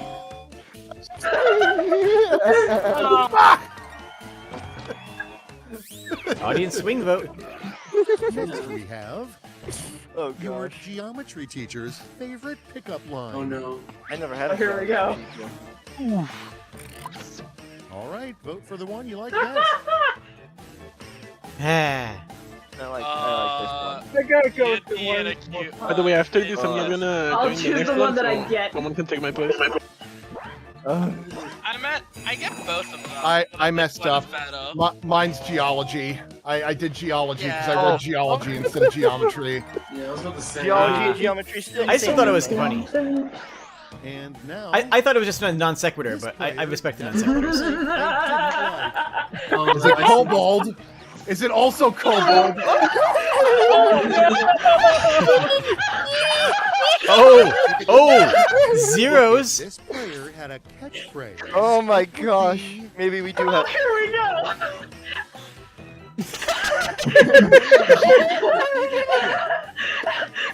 I'm doing that one. I'm doing that one. Just because it made me laugh so hard. I'm dying, please help. Ah.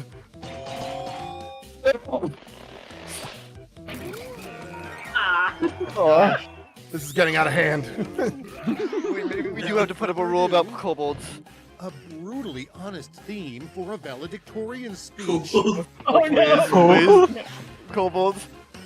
Oh. All right, No, they're both voting kobolds. time. Eeny, meeny, miny, eeny, meeny, miny, mo, this one.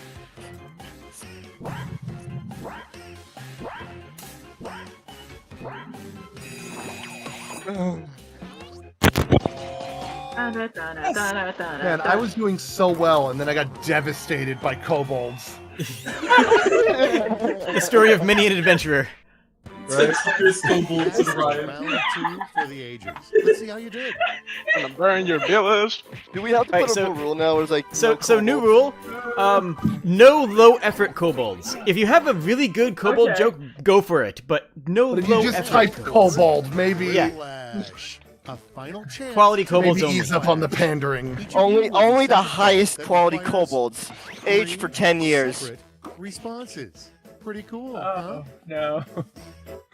Funniest response. There you go. Are all of them just me kobolds? I really wish I had. Oh! Uh, Not PG! This is not a PG question I was given. Oh no. Oh no. This is about to get, I don't know, spicy? I don't know what flavor you put, is it? There's a sparkling fizz off in the chat. Sparkling clean. Simple and clean things.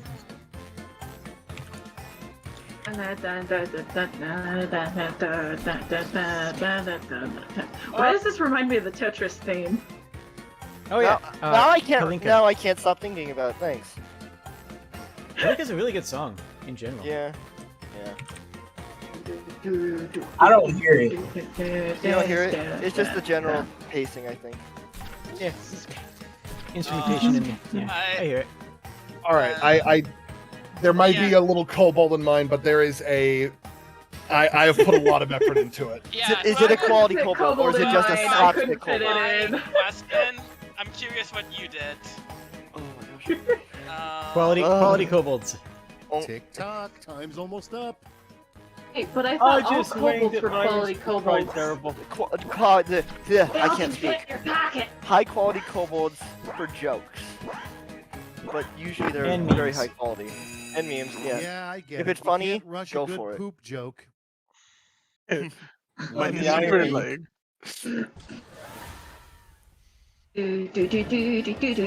Bad names for a kitten. Here we go. Oh, here we go. Dog.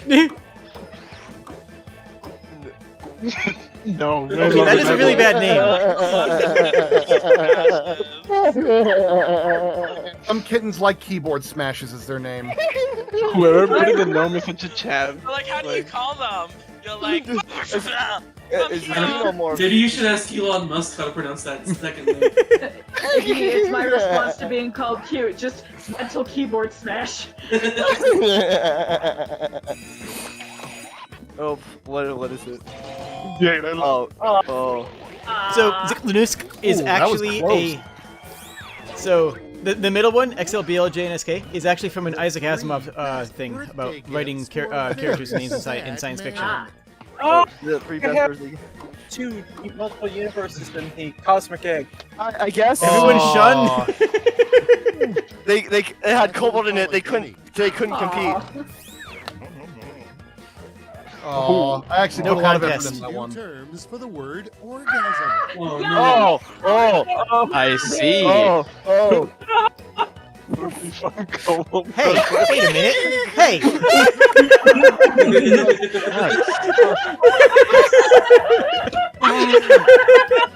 That is the correct answer. Beautiful. Oh my Whoever put god. that, I can't wait to see who put that. Oh my gosh, who put it? Iggy, yes, you are amazing. Bravi. Bravo. Bravi indeed. Oh, is this the one where you said it was like, Yeah. Names a kid can call their grandpa other than grandpa. Great. I have a feeling I know. You know. Who left what? I actually was really hoping that last one would have been just Grappler.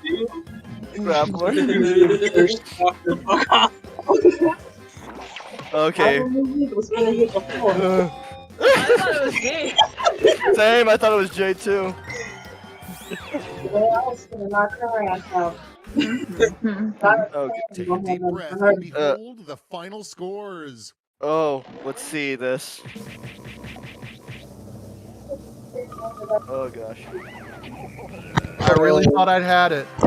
Ravi, Well done. Ravi. I'm gonna have to make a minor adjustment and possibly maybe go Because it back was and wasn't activate only the her children that was friendly. getting did Hardy. I want to thank my dragon. I want to thank the other dragon. Give me a second. I need to make a minor adjustment here. Okay. Yeah, I didn't know Okay. how to answer that question. Okay. It's all good. Okay. So, Let's fix yeah, that. yeah, there we go. Yeah. Okay, Yeah, I yeah. gotta go. I'm getting full. Yeah. Okay, I here we forgot go. that was an option. I thought The it was contester can enter it in. I'm unexpecting this one, so someone can grab my Ah, place. nuts. You beat me I'm to gonna it. Yeah, I'm So in. I'm gonna wait a while to let somebody else do. Yeah, okay. What's really me? Wait, there we go. Let's see here. You stole it I from me, like- Jade. I like this one.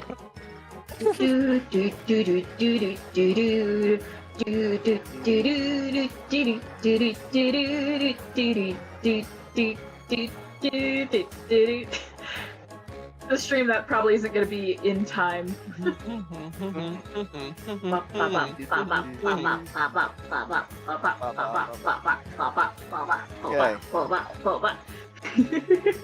Alright, we ready for this? Let's roll. I am ready. Anyone can join in the Yeah, I'm audience thinking anytime, Jeff. so I think we're good. Jade, you gotta be the one to start it. What? Oh. Yeah, you have to start You it. got in first. I- You stole it from me. Oh my god! Jade, you've done this like what? A couple times? I have- How do you not remember this? I have never had a thought in my entire I life. present Fair. Judgment Day. That Your host, is Smitty, perfectly and fair. Yes, I do have a fabulous set of pipes. Thank you. What? Ready Okay. for round one? Oh yes, points. You score points based on the percentage of voters who like your answers. Oh, now I have to think. Now I'm actually not an audience member. Heck. Yeah, same. Here we go. Imagine Okay, let's see thinking. here. I don't want to. Alright guys, let's try to ease up on the kobold prompts this time around. Kobold 2 OP. I cannot. I just want to say that in one of the rounds, my two answers was literally kobolds and kobolds. No, I don't know. I'm just gonna do this one.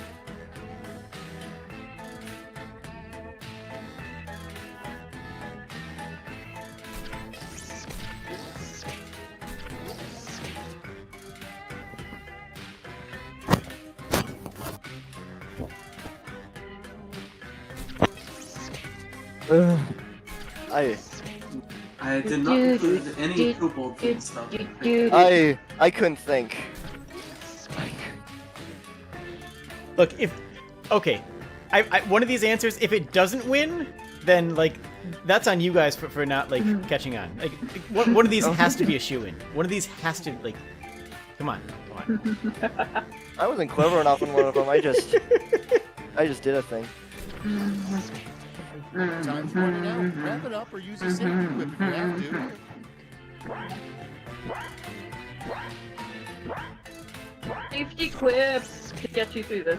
I hope you didn't embarrass yourself. Get you through the jackbox. I don't know. I couldn't don't do know where that I if was I going with that. tried. First in line, the best name for a local news weather person. Oh, here we go. Oh, those are both good. Those are both really good. Oh. Really good. Oh. The Windstrom. I'm I'm gonna have to do that one. I'm gonna have to do that one. Ah. Oh, I got the audience vote. Oh, Wow. oh, Wow, that was a nice. swing. Wow. Split. Thanks. Nice. Expect it. The next Thanks, one. audience. The forbidden meat comes from what Oh animal? no. Oh no. Someone says kobold. I No. swear to heck. Oh, That's okay.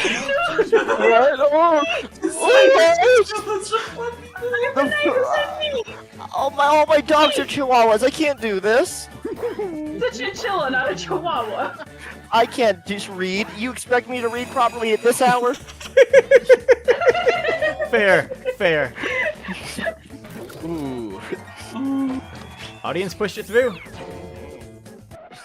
And now, you can lead a horse to water, but you can't make it blank.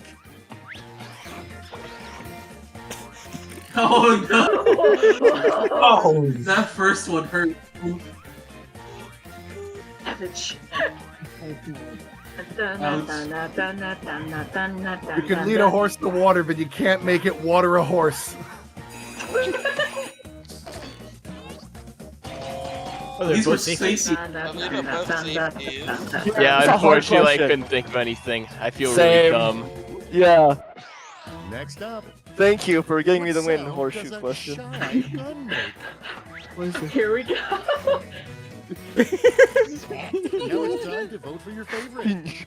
Pinyu.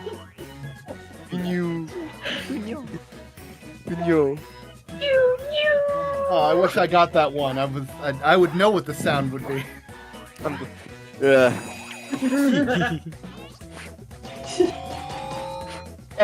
Yay! I knew it. Wow! I knew it. Wow. Absolutely aced. Yes. Oh my god. My ladyship, may I introduce the most disgusting knight we have, Sir Blank. Oh no.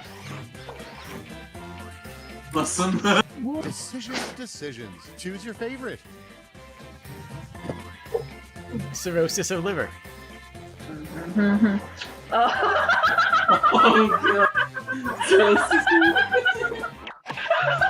They're both very good.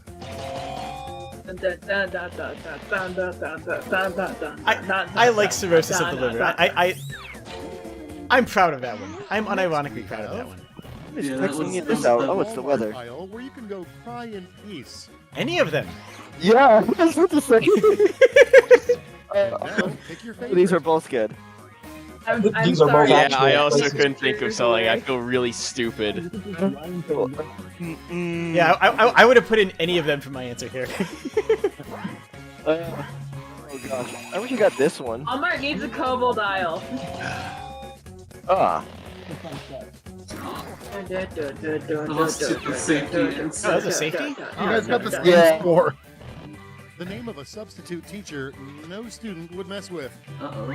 I couldn't do this one. I didn't understand.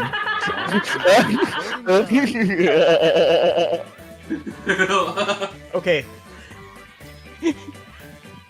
Man, you don't want to mess with Mr. Thad Bicep. Alright, I'm biased on this because my old improv teacher was Dr. Gray, so. Mr. Triquad. There was a teacher I remember reading about a teacher that was like super jacked and like Sound to hear people were when afraid of shipping him. a Christmas present. Oh no. Oh no.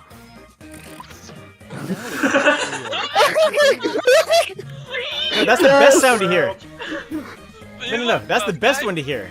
These are both good. These are both really good. Yeah. Oh man. Oh come on. If you hear that means you're getting Kobold. You had me at Kobold. Mine told a story. It's supposed to be the worst thing you can hear. That's the best thing you can hear, though, right? The sound of it crushed underneath Yeah. and then dying. No. I mean the other one. Like But that one was great. Kobold. But Kobold. A kobold. Oh! Ooh, Sapphire's in the lead. Feeling warmed up? Good. Winning, because what it's is time this? for And that was one two, round? Good where lord. all points are doubled. Doubled, I say. Oh. Doubled. It's been such a long time since I played this game. Gotta mute.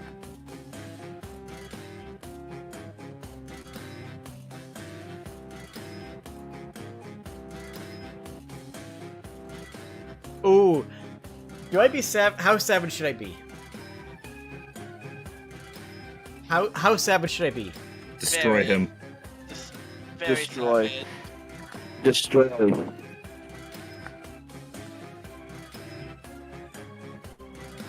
Leave a scar so deep that even the most rigorous of therapy cannot remove it.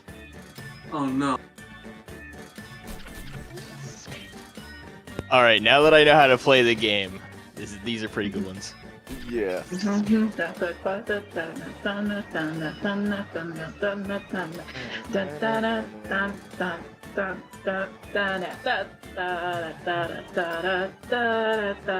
want to say that without the music, this visual would actually be kind of unsettling. Yeah. Yeah. Yeah. You're not supposed to think about that, though. I mean, that's just claymation in general. Yeah. Okay, I worded one of my answers pretty poorly. Time's running out. I should have put Mel Gibson instead. Your entire lives have led to this moment. This is gonna be bad. It's gonna raise some questions. Both of my answers are meh. The title of a web series no one asked for. Oh, please. Oh no. Okay, someone happy. I don't. Oh. Oh my. Do I know any? Are these real things? I feel like one of them is a safety quip. I'm just gonna do this one. One of them. I know one of them's real. Oh. Fun fact: I have done the sound work on a project that was just basically about wacky roommates. Oh wow! Cool. I thought you were going to say you did something for Control Alt Delete, and I was going to be like, oh gosh. Historical footage of what? Okay, everybody, pick your favorite quip. To be fair, they already paid for that second one. Yeah. I mean, the recreation footage, not It was that was Mel Gibson getting crucified. As soon as I wrote it down, I couldn't think of anything. Chaos. A thought you've had in the last 24 hours, but didn't share with anyone until now. I haven't had a thought in the past 24 hours. Okay, choose your favorite.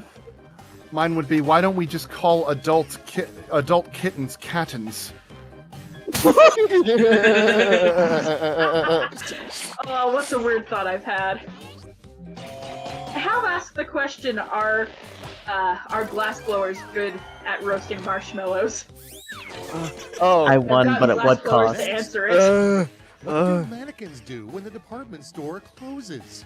Stock Markiplier. Here's the fun part. Pick your favorite quip. I assume that's supposed to say today. I think it is as well. Yeah, I think so too. Yeah. Talk about the moving mannequins they saw, Todd. Todd. You know, actually, I like that better. Get with the program, Todd. The best. They saw Todd. Oh, the audience. Oh, The audience with the swing vote. The audience pulling through. Audience with the swing vote. The worst name for a home. Oh no. Oh please. Virtual Stand Incorporated. All right, vote for the one you like best. I like this one.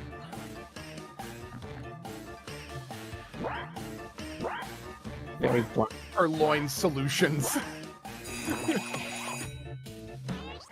What's Peppy's Beans?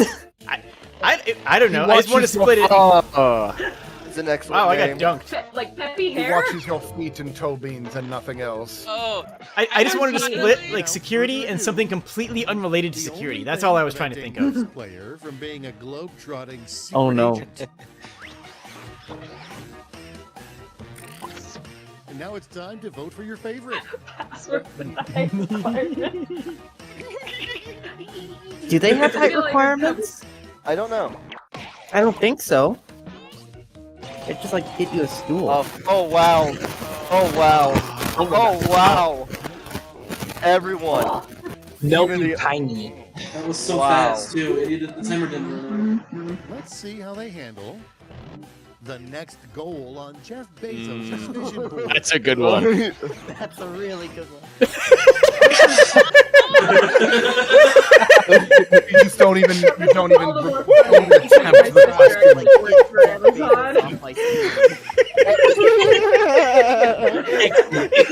Stage left. That animosity is palpable. I respect it. Gotta appreciate that hustle. It's exactly real enough. Oh my gosh. A teacher trying desperately to be cool would say, Poggers. Both of these are good. Those are both real good. Those are both real good. I love it. Oh man, I hope no one's trying to sleep. I'm getting warm. Same though. I'm laughing so hard I'm getting I hate warm. myself for this. I'm so sorry about this, by the way. Like, this is a formal apology. No need to apologize. No, What really up, good though. That was well TikTok and done. Neon was round Wolves? 2 as good for you as it was for me? Let's find out. God, what little I had to Here we work go. with I don't think I'm in the TikTok lead was a anymore. I think nightmare. Yeah, I went up you got one me place. right there. I went up one spot. I got jumped pretty hard in that one. I went from 4th place to that We're last. all Oh my in gosh. Kobold's lead. I'm going to send each of you a prompt that requires 3 separate responses. Make me Oh proud. no. This wasn't here the last time I played it. Okay, cool. Oh no. I got a mute.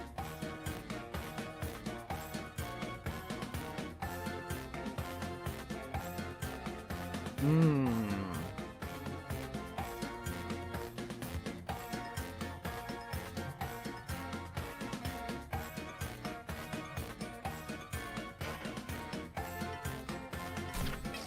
Yeah.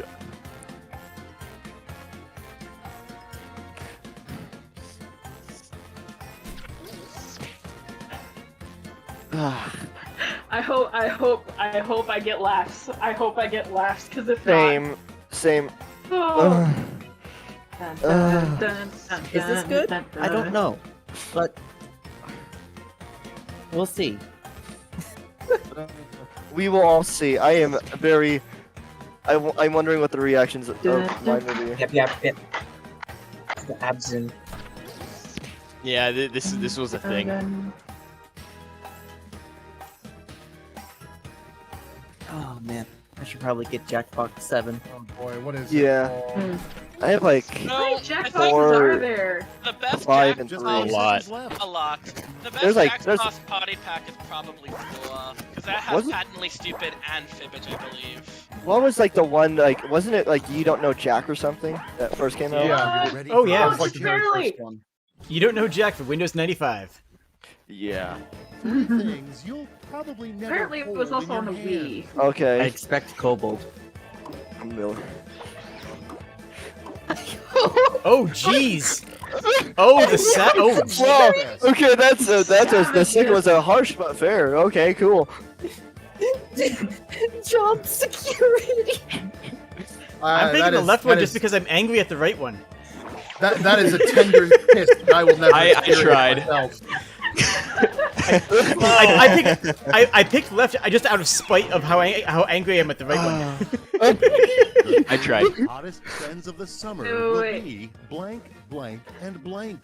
I hugged Fire Jake. hurricanes. Oh, I wish I Called them got the Kobold this. of my own. Oh.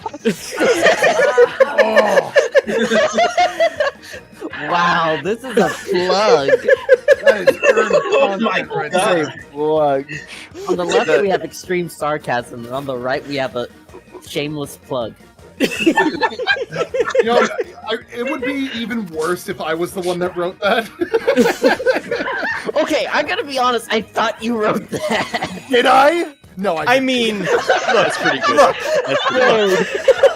I got you. I got I you. thought I was clever. Golly. If I wrote that, I would have been. I would have had to leave. Jade, I thought I was clever. Wow. I got you covered, Magus. All right, vote for the one you like best. Oh, the first one has arson. Man, these are both good. Please arson responsibly. Responsible arson is a lovely phrase. Please It really commit is. arson responsibly.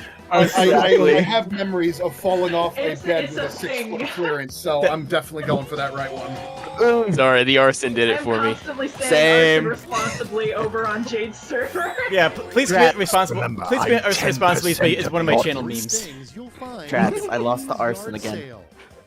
3 things you'll find at Klingzor.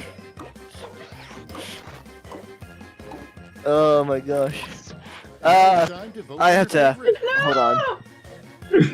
I don't like the left one. Yes, I don't like the left one because I love shortbread. Corn on the cob. Toe beans. Toe beans. Who's putting beans in between their toes? That's weird. What? What? You not know what toe beans are? Oh, I do. I'm just messing up. Okay, good. The sass. You just doing the sass.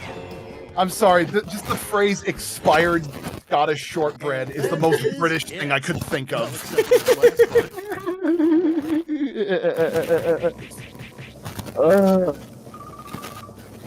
Oh, I got. Oh, I crushed. sunk. Oh. Jeez! No, nice. How did I win? All right, I think we've had enough Flash, though, but that was a lot of fun. Yes. All right, let's switch it up a little bit. Oh. Okay. No, that's not what I want to do. Yeah. All right, let's do some talking points. Okay. Okay. Okay. Family mode. I don't think we played this one last time. Talking points is a lot of fun. It's very improv heavy. Oh, here we go. Yeah, turn They'd knock on. us dead. Yeah. I don't remember this game, so this is gonna be interesting. I'm gonna sit this one out. Okay. All right. Alright, I'm joining this one. Someone's audio is tearing. And anybody who's on YouTube, of course, you Sorry. can still join the audience. Feel free, or you can even hop in the Discord and join us Join here. the if you'd like. audience. Oh Okay. gosh. So like this the way Kobold that this Discord server works got is that you're influx. basically going to be doing a presentation. Oh. So if wait a it's a minute. public speaking type of game. So if you're a little nervous about it, like there's nothing wrong with opting out. Just jumping in as the audience to Okay. participate. I remember this now, and I'm very excited. I think I have seen this. I don't know. This is one of the few Jackbox games I have not actually played. I'm just gonna join in Oh, to see you what. guys beat me to the punch. I'm on the game itself. I fingers. I waited until somebody else joined to hit enter. Me too. I have to pick a thing. I gotta take my I have to do the. I have to do the Because skeleton, I'm like, obviously. what's the most Sappho thing to do? I don't know. Sappho the I think friend. the. You have the. Yeah. Wait, okay, so. You ever just poke kids in the bathtub? So, you wanna switch the skeleton or the astronaut or something? Sure. Dope. There we go. Okay. Astronaut. Go2, did you pick up Dixon? There we go. Do I sound alright? Dang it, why is it not working? It's good. Oh no, Oh, there, it's what- never mind. I got it. Oh wait, I can ready. take my photo on it. Oh my gosh. You know what? I've got a better idea.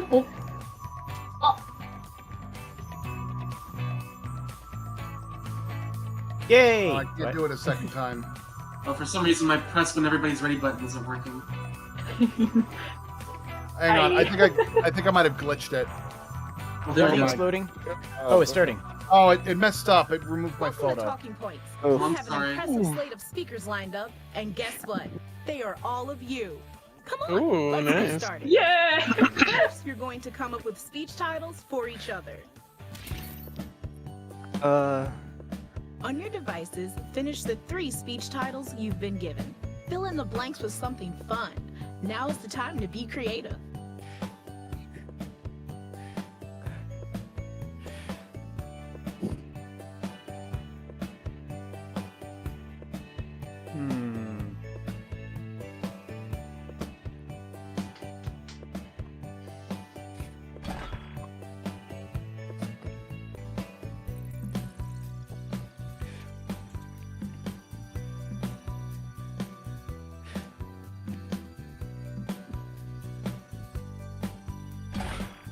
Yeah. When we do another round of this, I want to try and get a new picture in there because I actually have things with kobolds on them I can use.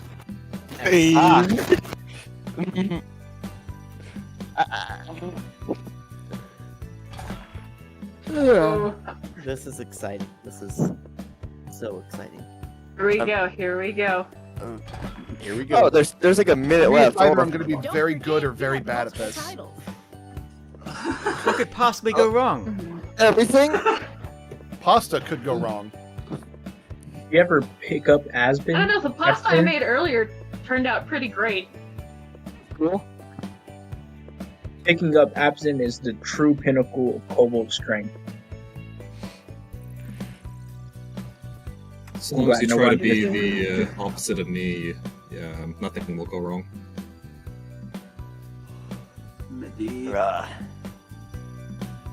Pick up a Piz. A good medic. There we go. I think I made 2 amazing points and 1 very bad one. I just... Now, pick one of the titles that has Okay. been sent to your device. Okay, here we go. I have to read now. Presentation.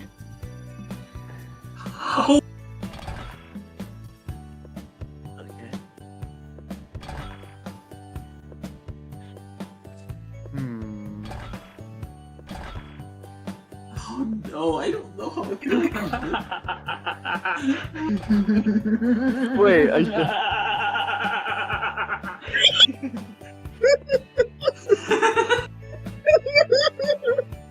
Thank you. Alright, there we go. This is gonna be terrible. You will be the first speaker, and you will be their assistant. What exactly Here are we you going go. to be doing? Excellent no. question. As the speaker, you will be presented with a series of slides chosen by the assistant. When you Oh, see a no. text slide, read that text out loud as part of your talk, and move on quickly.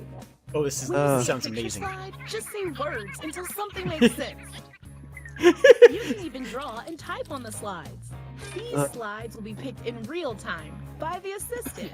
Oh. You should always be busy using your controller to set up the next beat of the speech. Oh, You'll this is see the text fantastic. and picture options that could follow it.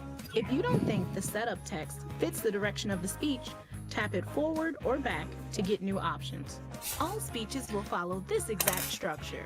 Quick personal intro, speech title, picture, text segue, Oh no. It's just like school all over again. Why? picture, thank you. Meanwhile, everyone else reacts to the speech in real time. Yeah, this is making me Just based on nervous. values. How many times you hit the button is just as important. So hit Oh, here we them go. all. That's it. It'll be over before you know it. Assistant. Okay, so go I'm ahead literally and just supposed start to. picking that first picture. I'm just And supposed to be speaker, talking, and the don't assistant does forget, everything else, right? You're in charge of Just say advancing the words. slides. So when you're ready, Words, hit the words, button words, and the speech will words. begin. Word. I'm pretty sure. Would Hey, improv my name be is good? Abson, and my talk is I'm gonna be your real estate agent today, and I'm gonna give you a tour of the most excellent cave, and it is my place. I'm gonna tell you right now, I want you to be my roommate.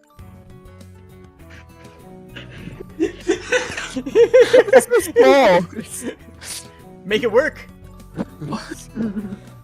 So today, I'd like to introduce to you some of the perks that come with living in my domain. We have free Wi-Fi. I don't. That's all we have. It's Okay. But actually, it is a very, very good location. It is central and right in the middle of gigantic.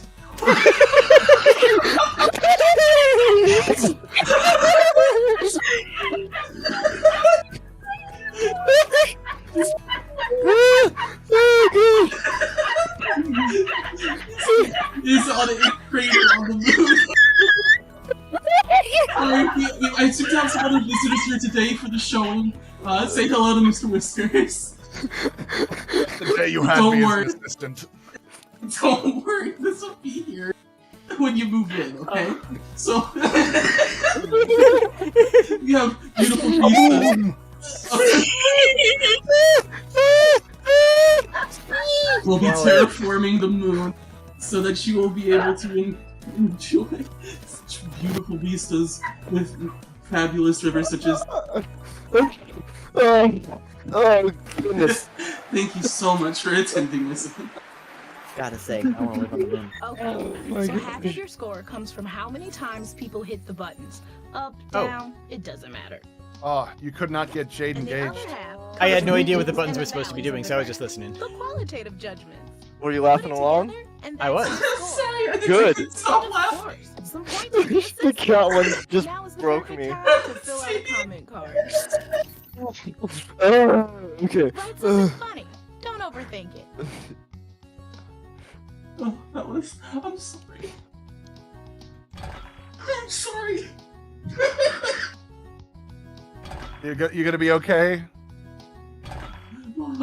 I'm sick, so I shouldn't. It was perfect. Okay. Rest your voice. Putting something It that's was perfect, so don't worry about completely it. on your hand. You did the best presentation you ever could. I tried to open up like some like some Oh, flaming here we go. dragon. Okay. Okay, I want to see. Hello? Who joined? Yo, what's up? Lena, I think. Ah, hi, Lena. You just missed. Oh, you just Here missed. we go. Here we go. Hey, Hello, my name is Kotu, and my talk is about. After all these years of hiding, kobolds finally found. So I was just living off the grid, rolling my dice, playing 7s and 11s, and kobolds finally fucking found me. There's no way you can deny this because I'm the one who experienced it. See, look here. I was in this graph. It explains how quickly they found me. This is at the bottom here. It's where that's where I was just chilling, and now here's my stress level. That's a substantial increase in kobolds. This is me for humans. Well, they can find you anywhere. They can use glasses. They use science to find you. It doesn't matter where you are. As long as you are alive, the kobolds will find you. This ends my presentation here. Thank you for joining. Oh my gosh, just. Yay! Let's see your graph. Who joined? Hello? Who just joined? Oh my gosh. Nice. Jot down your quotes or comments. Oh my god.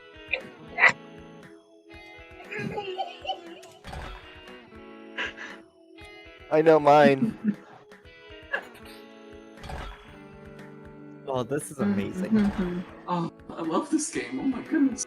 Oh my gosh. I'm actually lightheaded and seeing stars. Oh. I was seeing stars. Okay. I was. All right, let's rock. Here we go. Here we go. The improv expert will go next. I'm not an expert. Certainly better than me. That makes you an expert. Extroverted. Hello, friends. I'm Jade, and I am here today to talk to you about a very important matter. And that matter is that if you do not gently the kobolds, I will destroy you. This is not a joke. This is a pure threat.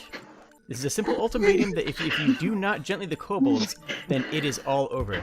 You can see from this presentation right here, there's nothing on the easel.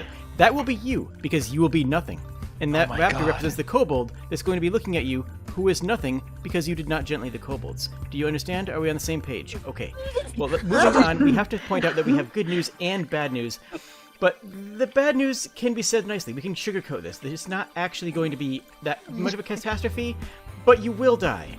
And it's very important that you understand that. It's not the worst thing in the world, because on the plus side, we won't have to deal with you anymore, and that's a big bonus for us. So, if you think about it from our perspective, this is actually a really good thing, and we need to consider that from all angles, okay? And here's an even more uncomfortable truth. This might startle some of the viewers. This might be a little bit on the difficult side to deal with. But simply put, I will dab on your corpse. There's nothing you can do to stop me. There's nothing you can do to prevent this. This is inevitable. If you do not gently the kobolds, then it's all over. You are going to stop existing. I'm going to dab on you, and I want to thank you for your time. Have a good day. I didn't know you could put live footage in this game. You can see the general. Good job, Jade. I'm proud of you. It just spiked up when every person, like the number, the score just gets higher. I That was love a good the prompt. picture of the last will, and yeah, you're welcome That was for flawless. Oh my The god. last will testament popped up. I was like, I can work with this. Perfect. Just the dabbing. Okay, the dabbing broke me. The dabbing broke me. I knew that would just destroy you with that quote. Oh my gosh. Now here's an uncomfortable truth. Dab. There will be dabbing kobolds. Oh, I need to breathe. Oh shit, let's rock and roll. Okay. Oh, here we go, here we go, here we go. Alright, let me see. Okay. Lord. So quick reminder, if you would like to join the audience, you are more than welcome to. Join the Hello, audience my name is anytime. Medic, and my talk is... I forgot what my talk was. I'm not sure if it's gonna be random. Oh, next slide. There we go. Oh, chewing gum made me so successful in life. Oh, let me tell you, I was just a little kobold in dark, cold cave when all of a sudden it struck me. The drugs, the kobold things in the walls. I needed to use them. The dragon told me, Kobold, use it for the power. You have the high ground. That time it was when it was clear. Oh yeah. That time was when I grabbed my machine gun and rushed it into the goats in the tree. They were trying to steal my chew gum. So remember 2 things. I am the best, and 2, I have a machine gun. You better not fucking give me a bad critic in meta fucking thing. And then I grabbed the sugar. I annihilated that shit like really good sugar. Thank you. Good. Beautiful, yes. Look at the graph. It's beautiful.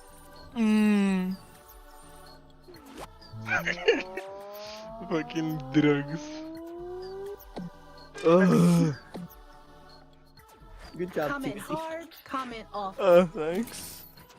I tried my best. Oh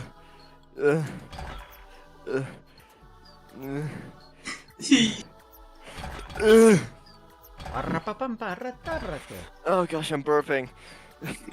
Stop dying. Got him. Oh boy, here we go. Okay, it's bad for your All right, let's roll. Get the ratings and get the family-friendly rating.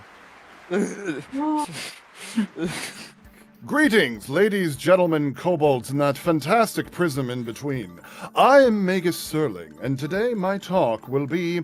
I shall now read my poem about love, loss, and art. And it goes a little something like this. There was once a man from Nantucket who found me peddling in a bucket. He said I'd be big if I played as a pig. I was sadly flat broke, so I said, well, to be frank, I have little going for me.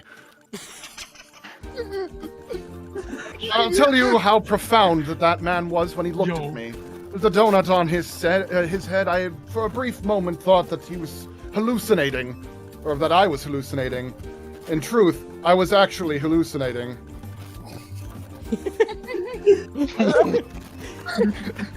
But you see, that donut was leaving me rather peckish, but I ought. He did say that I needed to play as a pig, so therefore I had gone out and attempted to play my role as a pig. And the question was, why am I of furrowed brow? I will tell my woes to thou.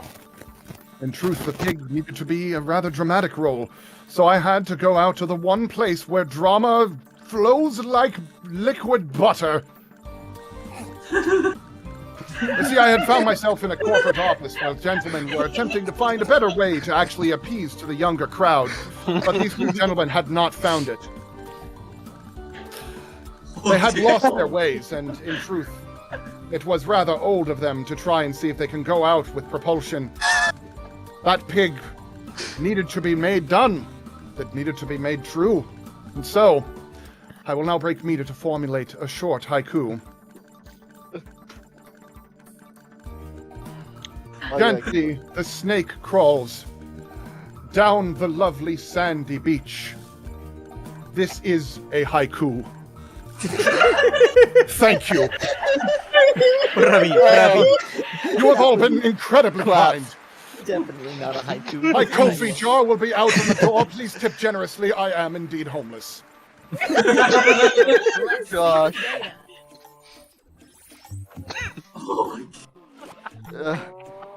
Very good. I'm gonna freaking. Oh my I'm gonna die. Put it in the comments. Oh gosh. Making a haiku at the top of my head was cruel, by the way. I tried to click off of that, but I didn't know how. Like, it didn't click. I don't know. That's my bad. Because I do know. Oh, it's fine. Cruel. It's fine. I was able to make a haiku at the last second. So yeah, no, you. Honestly, I'm incredibly impressed by that. Oh no. Yeah. Okay. Oh no, dude. Do re mi, do re mi. I don't. That's not a warm up. Let's go. Baby, go, baby, go. Hello, my name is Neldunak, and my talk it's gonna be a good one. It's gonna be such a good talk. You're not gonna believe how good it is until it's done, and you downvote it. But regardless of that, we can go through with this talk and have a great, fun time. Because today, I'm gonna talk about. Oh shoot! I have to go to the next slide. Why you never need to drink water. Look at this old man. He's drinking so little water that he's freaking flying. Look at him. Just propulsed in the air because he doesn't have water. None of it's weighing him down. He's just full of hot air. Hot air. And because of that, he doesn't have to worry about silly things like walking. And the most obvious place to start with not drinking water is here. Right here. Right now. Hold on, let me drink some water. That was a big sip. Anyways. Quality. Oil. Motor oil. Motor oil. Drink it. Right now. Go to the garage, grab the motor oil, and drink it. Oil doesn't mix with water, so by drinking motor oil, you flush the water out of your system, making you on par with the highest grade machinery of this day, making you able to compete with people like Elon Musk. And we don't like Elon Musk. And in an ideal world, we could have this. We could have this situation in which we aren't reliable on H2O, a dangerous substance that explodes on contact with sodium, can dissolve almost anything, and 100% of people who drink water die. Gasp. A dumpster fire. We can also have a dumpster fire. Without water, fires can flourish. We can have arson again. Don't we want arson? Arson is the foundation of society. Always arson. And water is the bane of society. Because water prevents arson. So, in conclusion, thank you. Stop drinking water. Boycott water. Fly. And commit arson. Yeah, make America arson again! Oh my gosh, that is an applause. Let's see how you did. Autograph. How'd I do? As soon as you said Looks arson, like you it did just pretty well. spiked up. Yeah, there's a spike when you said arson. Spikes in the dumpster fire. The dumpster fire was Yeah, was that a good. tracks. That was good. Good to curve. Good job, Kotu. I'm thankful. I gotta say, my favorite part was like me saying, "Don't drink water," and I proceed to just take a big sip of water. Yeah, that was great. You know what? Hopefully You this should is going to work out. I am see going the to next have photo, on the phone. and then you were like, "Let me take a sip of my motor oil." If I could ask questions mid-presentation, I would ask, what do you suggest we drink other than water then? Motor oil. Motor oil. Exactly. Perfect segue. This is great. Tuesday. Yeah. Tuesday! Tuesday! Hopefully there's Here not we too much go. left in around so you don't want to play. I am up. You ready for this? No. Okay. Oh, let's Phil start singing tequila. Okay. Hello, my name is Tuzzy Buzzard, and my talk is how felonies have improved my life and productivity, and it made me immortal. How felonies have made me immortal is that, you see, I am a hacker. I can hack into the Matrix. By committing felonies by hacking into the Matrix, I can expand my life.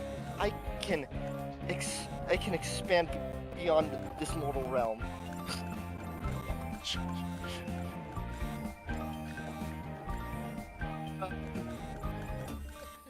Look how I can't speak.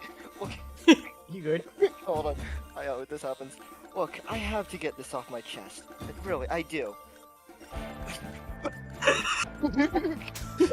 I have to scream on top of my lungs of how I have to commit felonies. They're the bane of my existence. I have to do them. Without them, how am I supposed to become immortal? Without hacking the Matrix, how will I become immortal? See, this right here, this agony, this is me.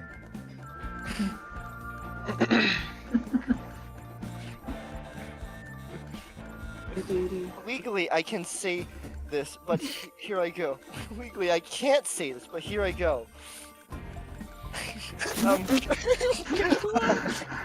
Okay, you see, these two, what is that, an armadillo? In a Lego house. What do these have in common? They're, God, how am I supposed to work with this? This is gold, you guys. God. You can do this, keep going. With these two items, I can commit war crimes. You see, with the Legos, I can destroy people's feet, and with the armadillos, I can make myself some armor or something. Thank you. I struggle. You did great, Tezzy. You should say something like your family tree. You did well. I only have one place where I do differently. I'm sorry I threw you a curveball. I'm sorry. Oh my god. That last one just threw me through. It was like, how am I supposed to work with this? I don't know, they're both bad to step on. I think that was pure gold. That last one was like absolute pure gold. You couldn't have asked for a better prompt in my opinion. There was two images. It was literally like standard hacker images, like the black hoodie and everything. I was like, I saw the armadillo. I was like, I have to use this. Oh gosh, bones hurt. You guys know how much longer is left in the round? Oh my gosh, I am literally blown right now. It's your speech now. Oh. I got you, girl. I love this game. Oh my gosh, hold on. I may You have got to my back, Medic. Here we go. Okay, I may have to move over to mobile Discord. Right. I am on mobile Discord. There you No, I'm go. on PC because... Hello, my name is Sapphire, or you could also call me Sappho potentially, but that's besides the point. Howdy. I'm just a cowboy who's here to come to tell you that I love you. You're an amazing person. I couldn't believe that my life existed without you, and now you're in it, and it's wonderful. What?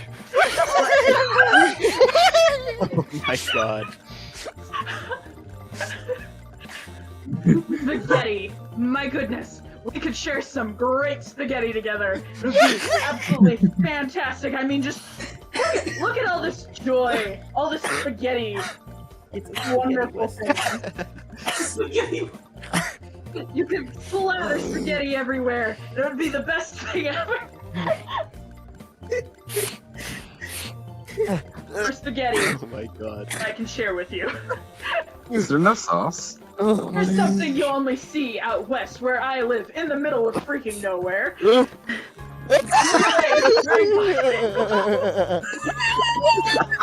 Just look, and appreciate this expression that she is currently wearing. Please, I'm dying. Clearly, this bride did not like her groom after all. It was probably an arranged marriage.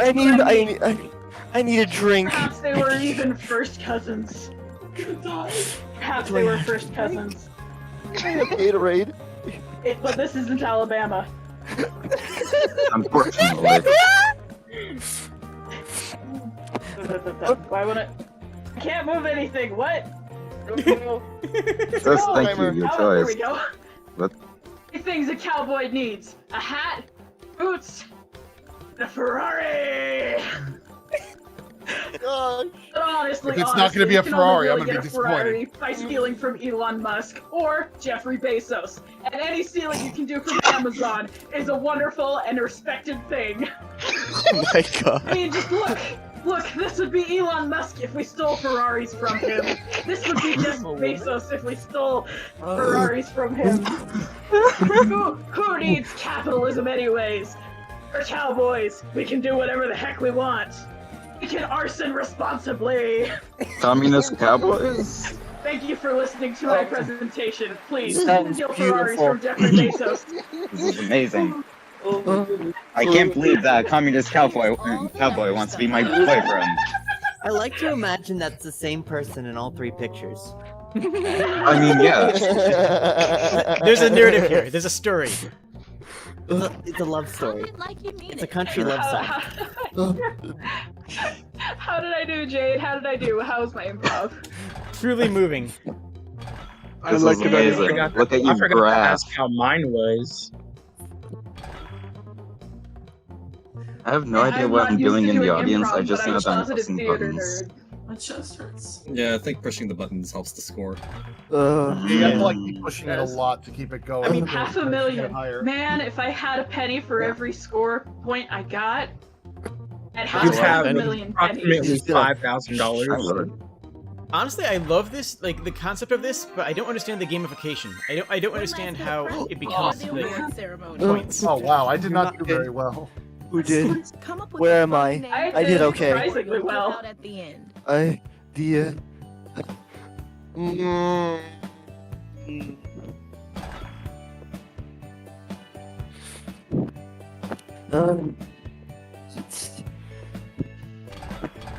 Oh, hey, round's almost over. Maybe I'll be able to get in the game in time. There were a lot of presentations today, though. Yeah. There were a lot of presentations today, all lovely, and many with Oh, Cowboy and Kobold alike. Many Yeah. The only thing that kobolds. would have made it better would be Cowboys and Kobolds together. Neldu Oh my God. made out like a fat cat. Howdy, yep. Oh my gosh. Excellent use space. Eight. Heckin' and hecker. I am dead. We found you. We found you. Yep. It was improvised quickly because they found me. I wish not to die, but if it's Jade, it's fine. That's amazing. Aw. That's common. Die by your head would be a lovely way to die. We don't give Cobbs coffee. Jade's the only acceptable cause of death. You will find that that was indeed a haiku. It was Yeah, indeed no, a that, haiku. that was a haiku. That checked out. Yeah. Mood at the top one though. And again, Oh my That's god. a new meta. I guess I should also mention with the motor oil, you will be caught on fire. So you become the arson. That's why you're telling people to drink motor oil, so they're more flammable.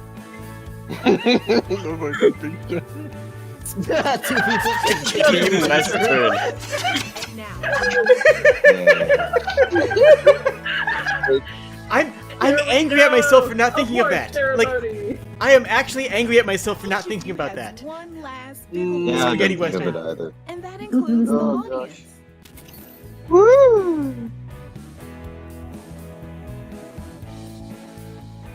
Goodness, I don't know which one's my favorite.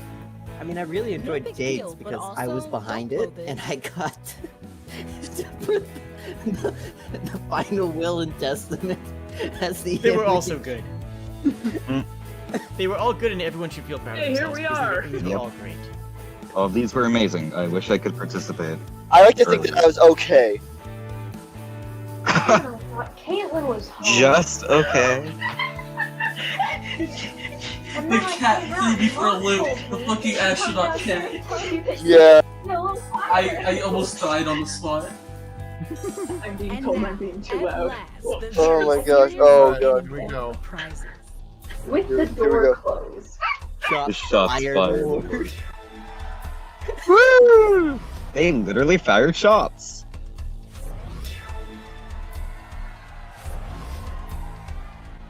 Hey, Lois. I get it. No, I get that. Screaming over. Yeah. That's a very big Oh, joke. dude, I'm not getting any of these.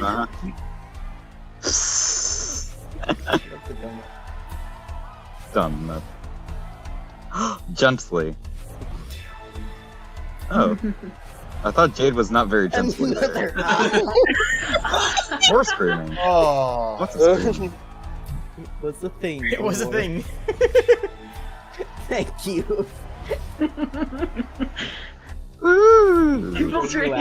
Dang, I did not do great. I Oh. think everyone's a winner. Hey, Especially that's the okay. winner. You didn't do worse Yay. than me, at least. Winner. Yay, James did it. More points. Everyone was fantastic. Well done, well done. Like Even the process of going through this was the best part. Like judging this is, it's like comparing apples and oranges. But yeah, going through all of this was fantastic. Yeah. I hope you guys had Is fun it going with to that. be That round was, two, that was a lot. or is it That was a lot. or is it it for the night? That was so much. Time check is hours o'clock. It's actually hours 30. Yeah. I think this might be a good time to call it because that was a lot of fun. But This was good. Yeah, that was awesome. No, Darn, I came in too late. Aw. Maybe next time. It's getting late.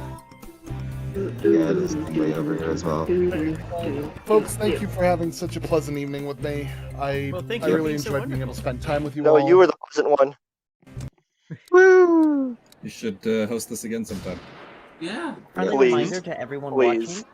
Commit Magus, arson can I say thank responsibly. you just for Arson coming into these communities and being wonderful. I just want to say that we appreciate you and we like your work. Mm. Wait, say that last part. Oh, I I'm appreciate sorry. your you work. and- We appreciate you and we like your work. Thank you so much. Again, I have not run into a community so like open and welcoming in such a short amount of time. It was actually kind of it gave me a little bit of whiplash, which was, I suppose, Here you appropriate. say- Okay, you are too friendly and inviting. Stop intimidating him. Sir? At the Them. same time, like I do hope like it's gonna be a good while before Clutch a Kobold Story is gonna be ready. I'm still writing the scripts with my team. Like we're on episode like 5 of 6 right now. In terms of like where we're writing, but we already like know where it's gonna go, what's gonna happen with it, and we're gonna be doing casting sometime in the next couple of months.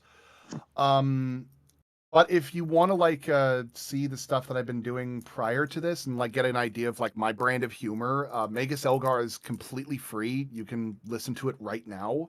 And it takes place in the same universe. There's no kobolds in it, but the idea is that it would be engaging all the same. So if you go No, to like kobolds not interested. MagusElgar.com, you could probably like maybe you'll get a good kick out of it. There is a dragon at the start, though. I can give you that. Dragons. Bonus dragon. But aside from that, like, you guys know where else you can find me. I'm on. I'm working on Hell of a Boss. We just finished the first episode of the season finale. Wait, what? You're on Hell of a Boss? Look, Yeah, if I'm Kobolds one of the can sound find designers on Goku, Hell of we a can Boss. find you. What? Huh. I didn't know that you were on Hell of a Boss. Yeah, I'm also the sound designer for Has Been Hotel. Yeah. That's interesting. Yeah, that's really As cool. someone who's watched Vivian for a while, like all the way back, I can't remember which music video it was. It was the fan music Die video Young. she did. It was Die Young. Yes, that one. I've been watching and loving what she does. So I'm excited. Yeah, if you haven't seen it yet, you should totally give Zoophobia a try. I think you'd get I think you'd get a good you'd really enjoy it because she actually managed to animate her webcomic Zoophobia for like one pilot, and she got like Ben Diskin to be on it, which if you don't know him, he's number one, number two, he's Jonathan. I think he's Joseph Joestar in part 2 of JoJo, and he's also Haida from Agretsuko. My God. He plays a bully dog in Zoophobia, and he's great at it. I also got to sound design that one, but also what do you call it? Farfetched is coming up pretty soon, which is if you guys didn't see the animated opening for the Kickstarter, the person who did that, Ashley Nichols, who runs Honeycast, she's that Farfetched is her series, and I'm going to be sound designing that too. If you want to, if you want a wonderful adventure about a bunch of teenagers trying to research and discover cryptids. Sounds awesome. Sounds cool. If we want to hire you for sound design, where might we find you? Well, go to kennedyphillips.org. That's Kennedy like the president, Phillips like the screwdriver. You could also contact me at megaselgar.com. We've got like a little contact info thing. I will do sound design works for your things. I'm freelance, so that is how I pay for my house. Nice. Okay, so the plot to make the Kobold, what was it last we decided on? Sitcom? The sitcom? What? I'm referencing a pretty old joke about making a Kobold sitcom. I think it was last. About to be clear. I do not know, but let me check the Kickstarter right now. We still have our Kickstarter going, and again, thanks to you guys for helping us out. We were able to hit our goal in 10 days. Wow. Now we are currently sitting at $20,384. And if we can get to 25,000, we'll be able to get a second short, an extra short, so we'll have 7 episodes. And if we get to 30,000, we'll be able to unlock a full pin set where you can get pins of Nom, Book, and Gouge and Vor the Crimson. If you guys haven't backed it already. Which again, no pressure. Do not feel like you have to do it. I would like to make more Kobold things, and this would enable me to do so. Don't worry, I'll pressure them for you. Do it. More gremlins in your life. Can I just say, do it, I dare you. Can I just say your voice is like cheesecake to my ears? Your voice is very nice. I would like. I have been told that my voice is buttery smooth.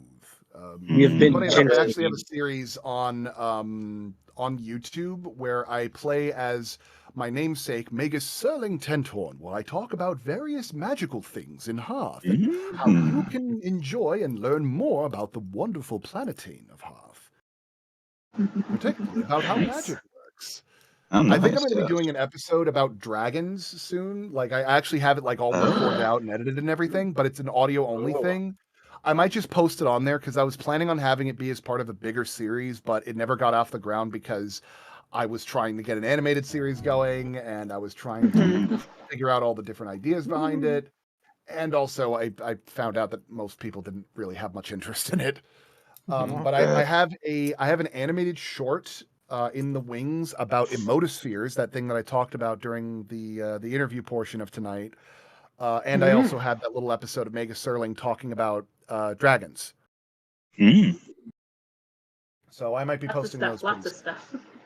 Yeah, but yeah, if you guys haven't backed it yet and you want to like help us out like a lot, one particular slot that we have that has a really big reward behind it is Kobold Elder, where if you decide to support us there, you'll get all of the physical rewards. You'll also get your name in the credits as a Kobold Elder, and you will get a live sound design lesson from me, so you can learn how to do your own audio dramas and your own Kobold stories. Sound design from the comfort of your own cave. Yes. Exactly. And yes, I would make sure that I would do things in such a way that you can actually learn how to do these things without having to pay oodles of money to get really good equipment. You're going to teach us how to pirate Photoshop.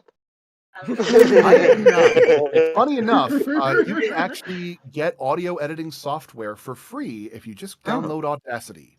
Oh yeah, I use Audacity is Audacity. completely free. I Funny use enough, Audacity. the guy who plays his book, The Booker, LRBJ, I found him doing ASMR content on YouTube. And he worked exclusively out of Audacity until I taught him to do other things. Nice. In any case, thank you guys so much for being here tonight. I have done enough shameless plugging. I know I'm supposed to be relaxing tonight and having. And now I'm going to start shamelessly plugging. If I have anything. Sorry, lost the happy, but the happy's back. Come join Jade's Discord. Come join Jade's Discord. We have a lot of fun over there. Yeah, I just. Being as I am the community manager. That's not the Kobold Legion one, is it? Is that a different Kobold one? I have my own. We have many Kobold Legions. How many Kobold chat rooms are there? There are a lot. Goodness. Yeah, at least 3. I have there should promoted be you. a link in the description of the video. I have promoted you Discord. across 4 different Kobold-specific Discord channels, each of which has over 200 members. Oh my god. Okay, so make that 4. Kobolds are many. I need to give you like one of those like Google demographic links so I know just how specifically how you have been pushing Kobold content my way. I'm helping. Doing my part. Personally, I'm of the opinion that the Kobolds should unionize. We have like what 4 different Kobold chat rooms. We need to form Koboldtron. Actually, just a bunch of Kobolds. Honestly, I have to let my own resident Kickstarter Kobold Bark know that you've been helping along a lot. Woo! We made $7 in like the first like 30 seconds, and Bark was like, "We did it! We killed God!" He'd been telling me every day that we did it because he could only count to 7. That was enough. I mean, you know what? It turns out it was. Turns out he was right the whole time. Good beat. I know, right? Crazy. Oh boy. In any case, thank you guys so much for being here tonight. I'm going to go and endeavor to find. Have a good night. Cheers, friends. So you all have a good night. Oh. Adios. Adios.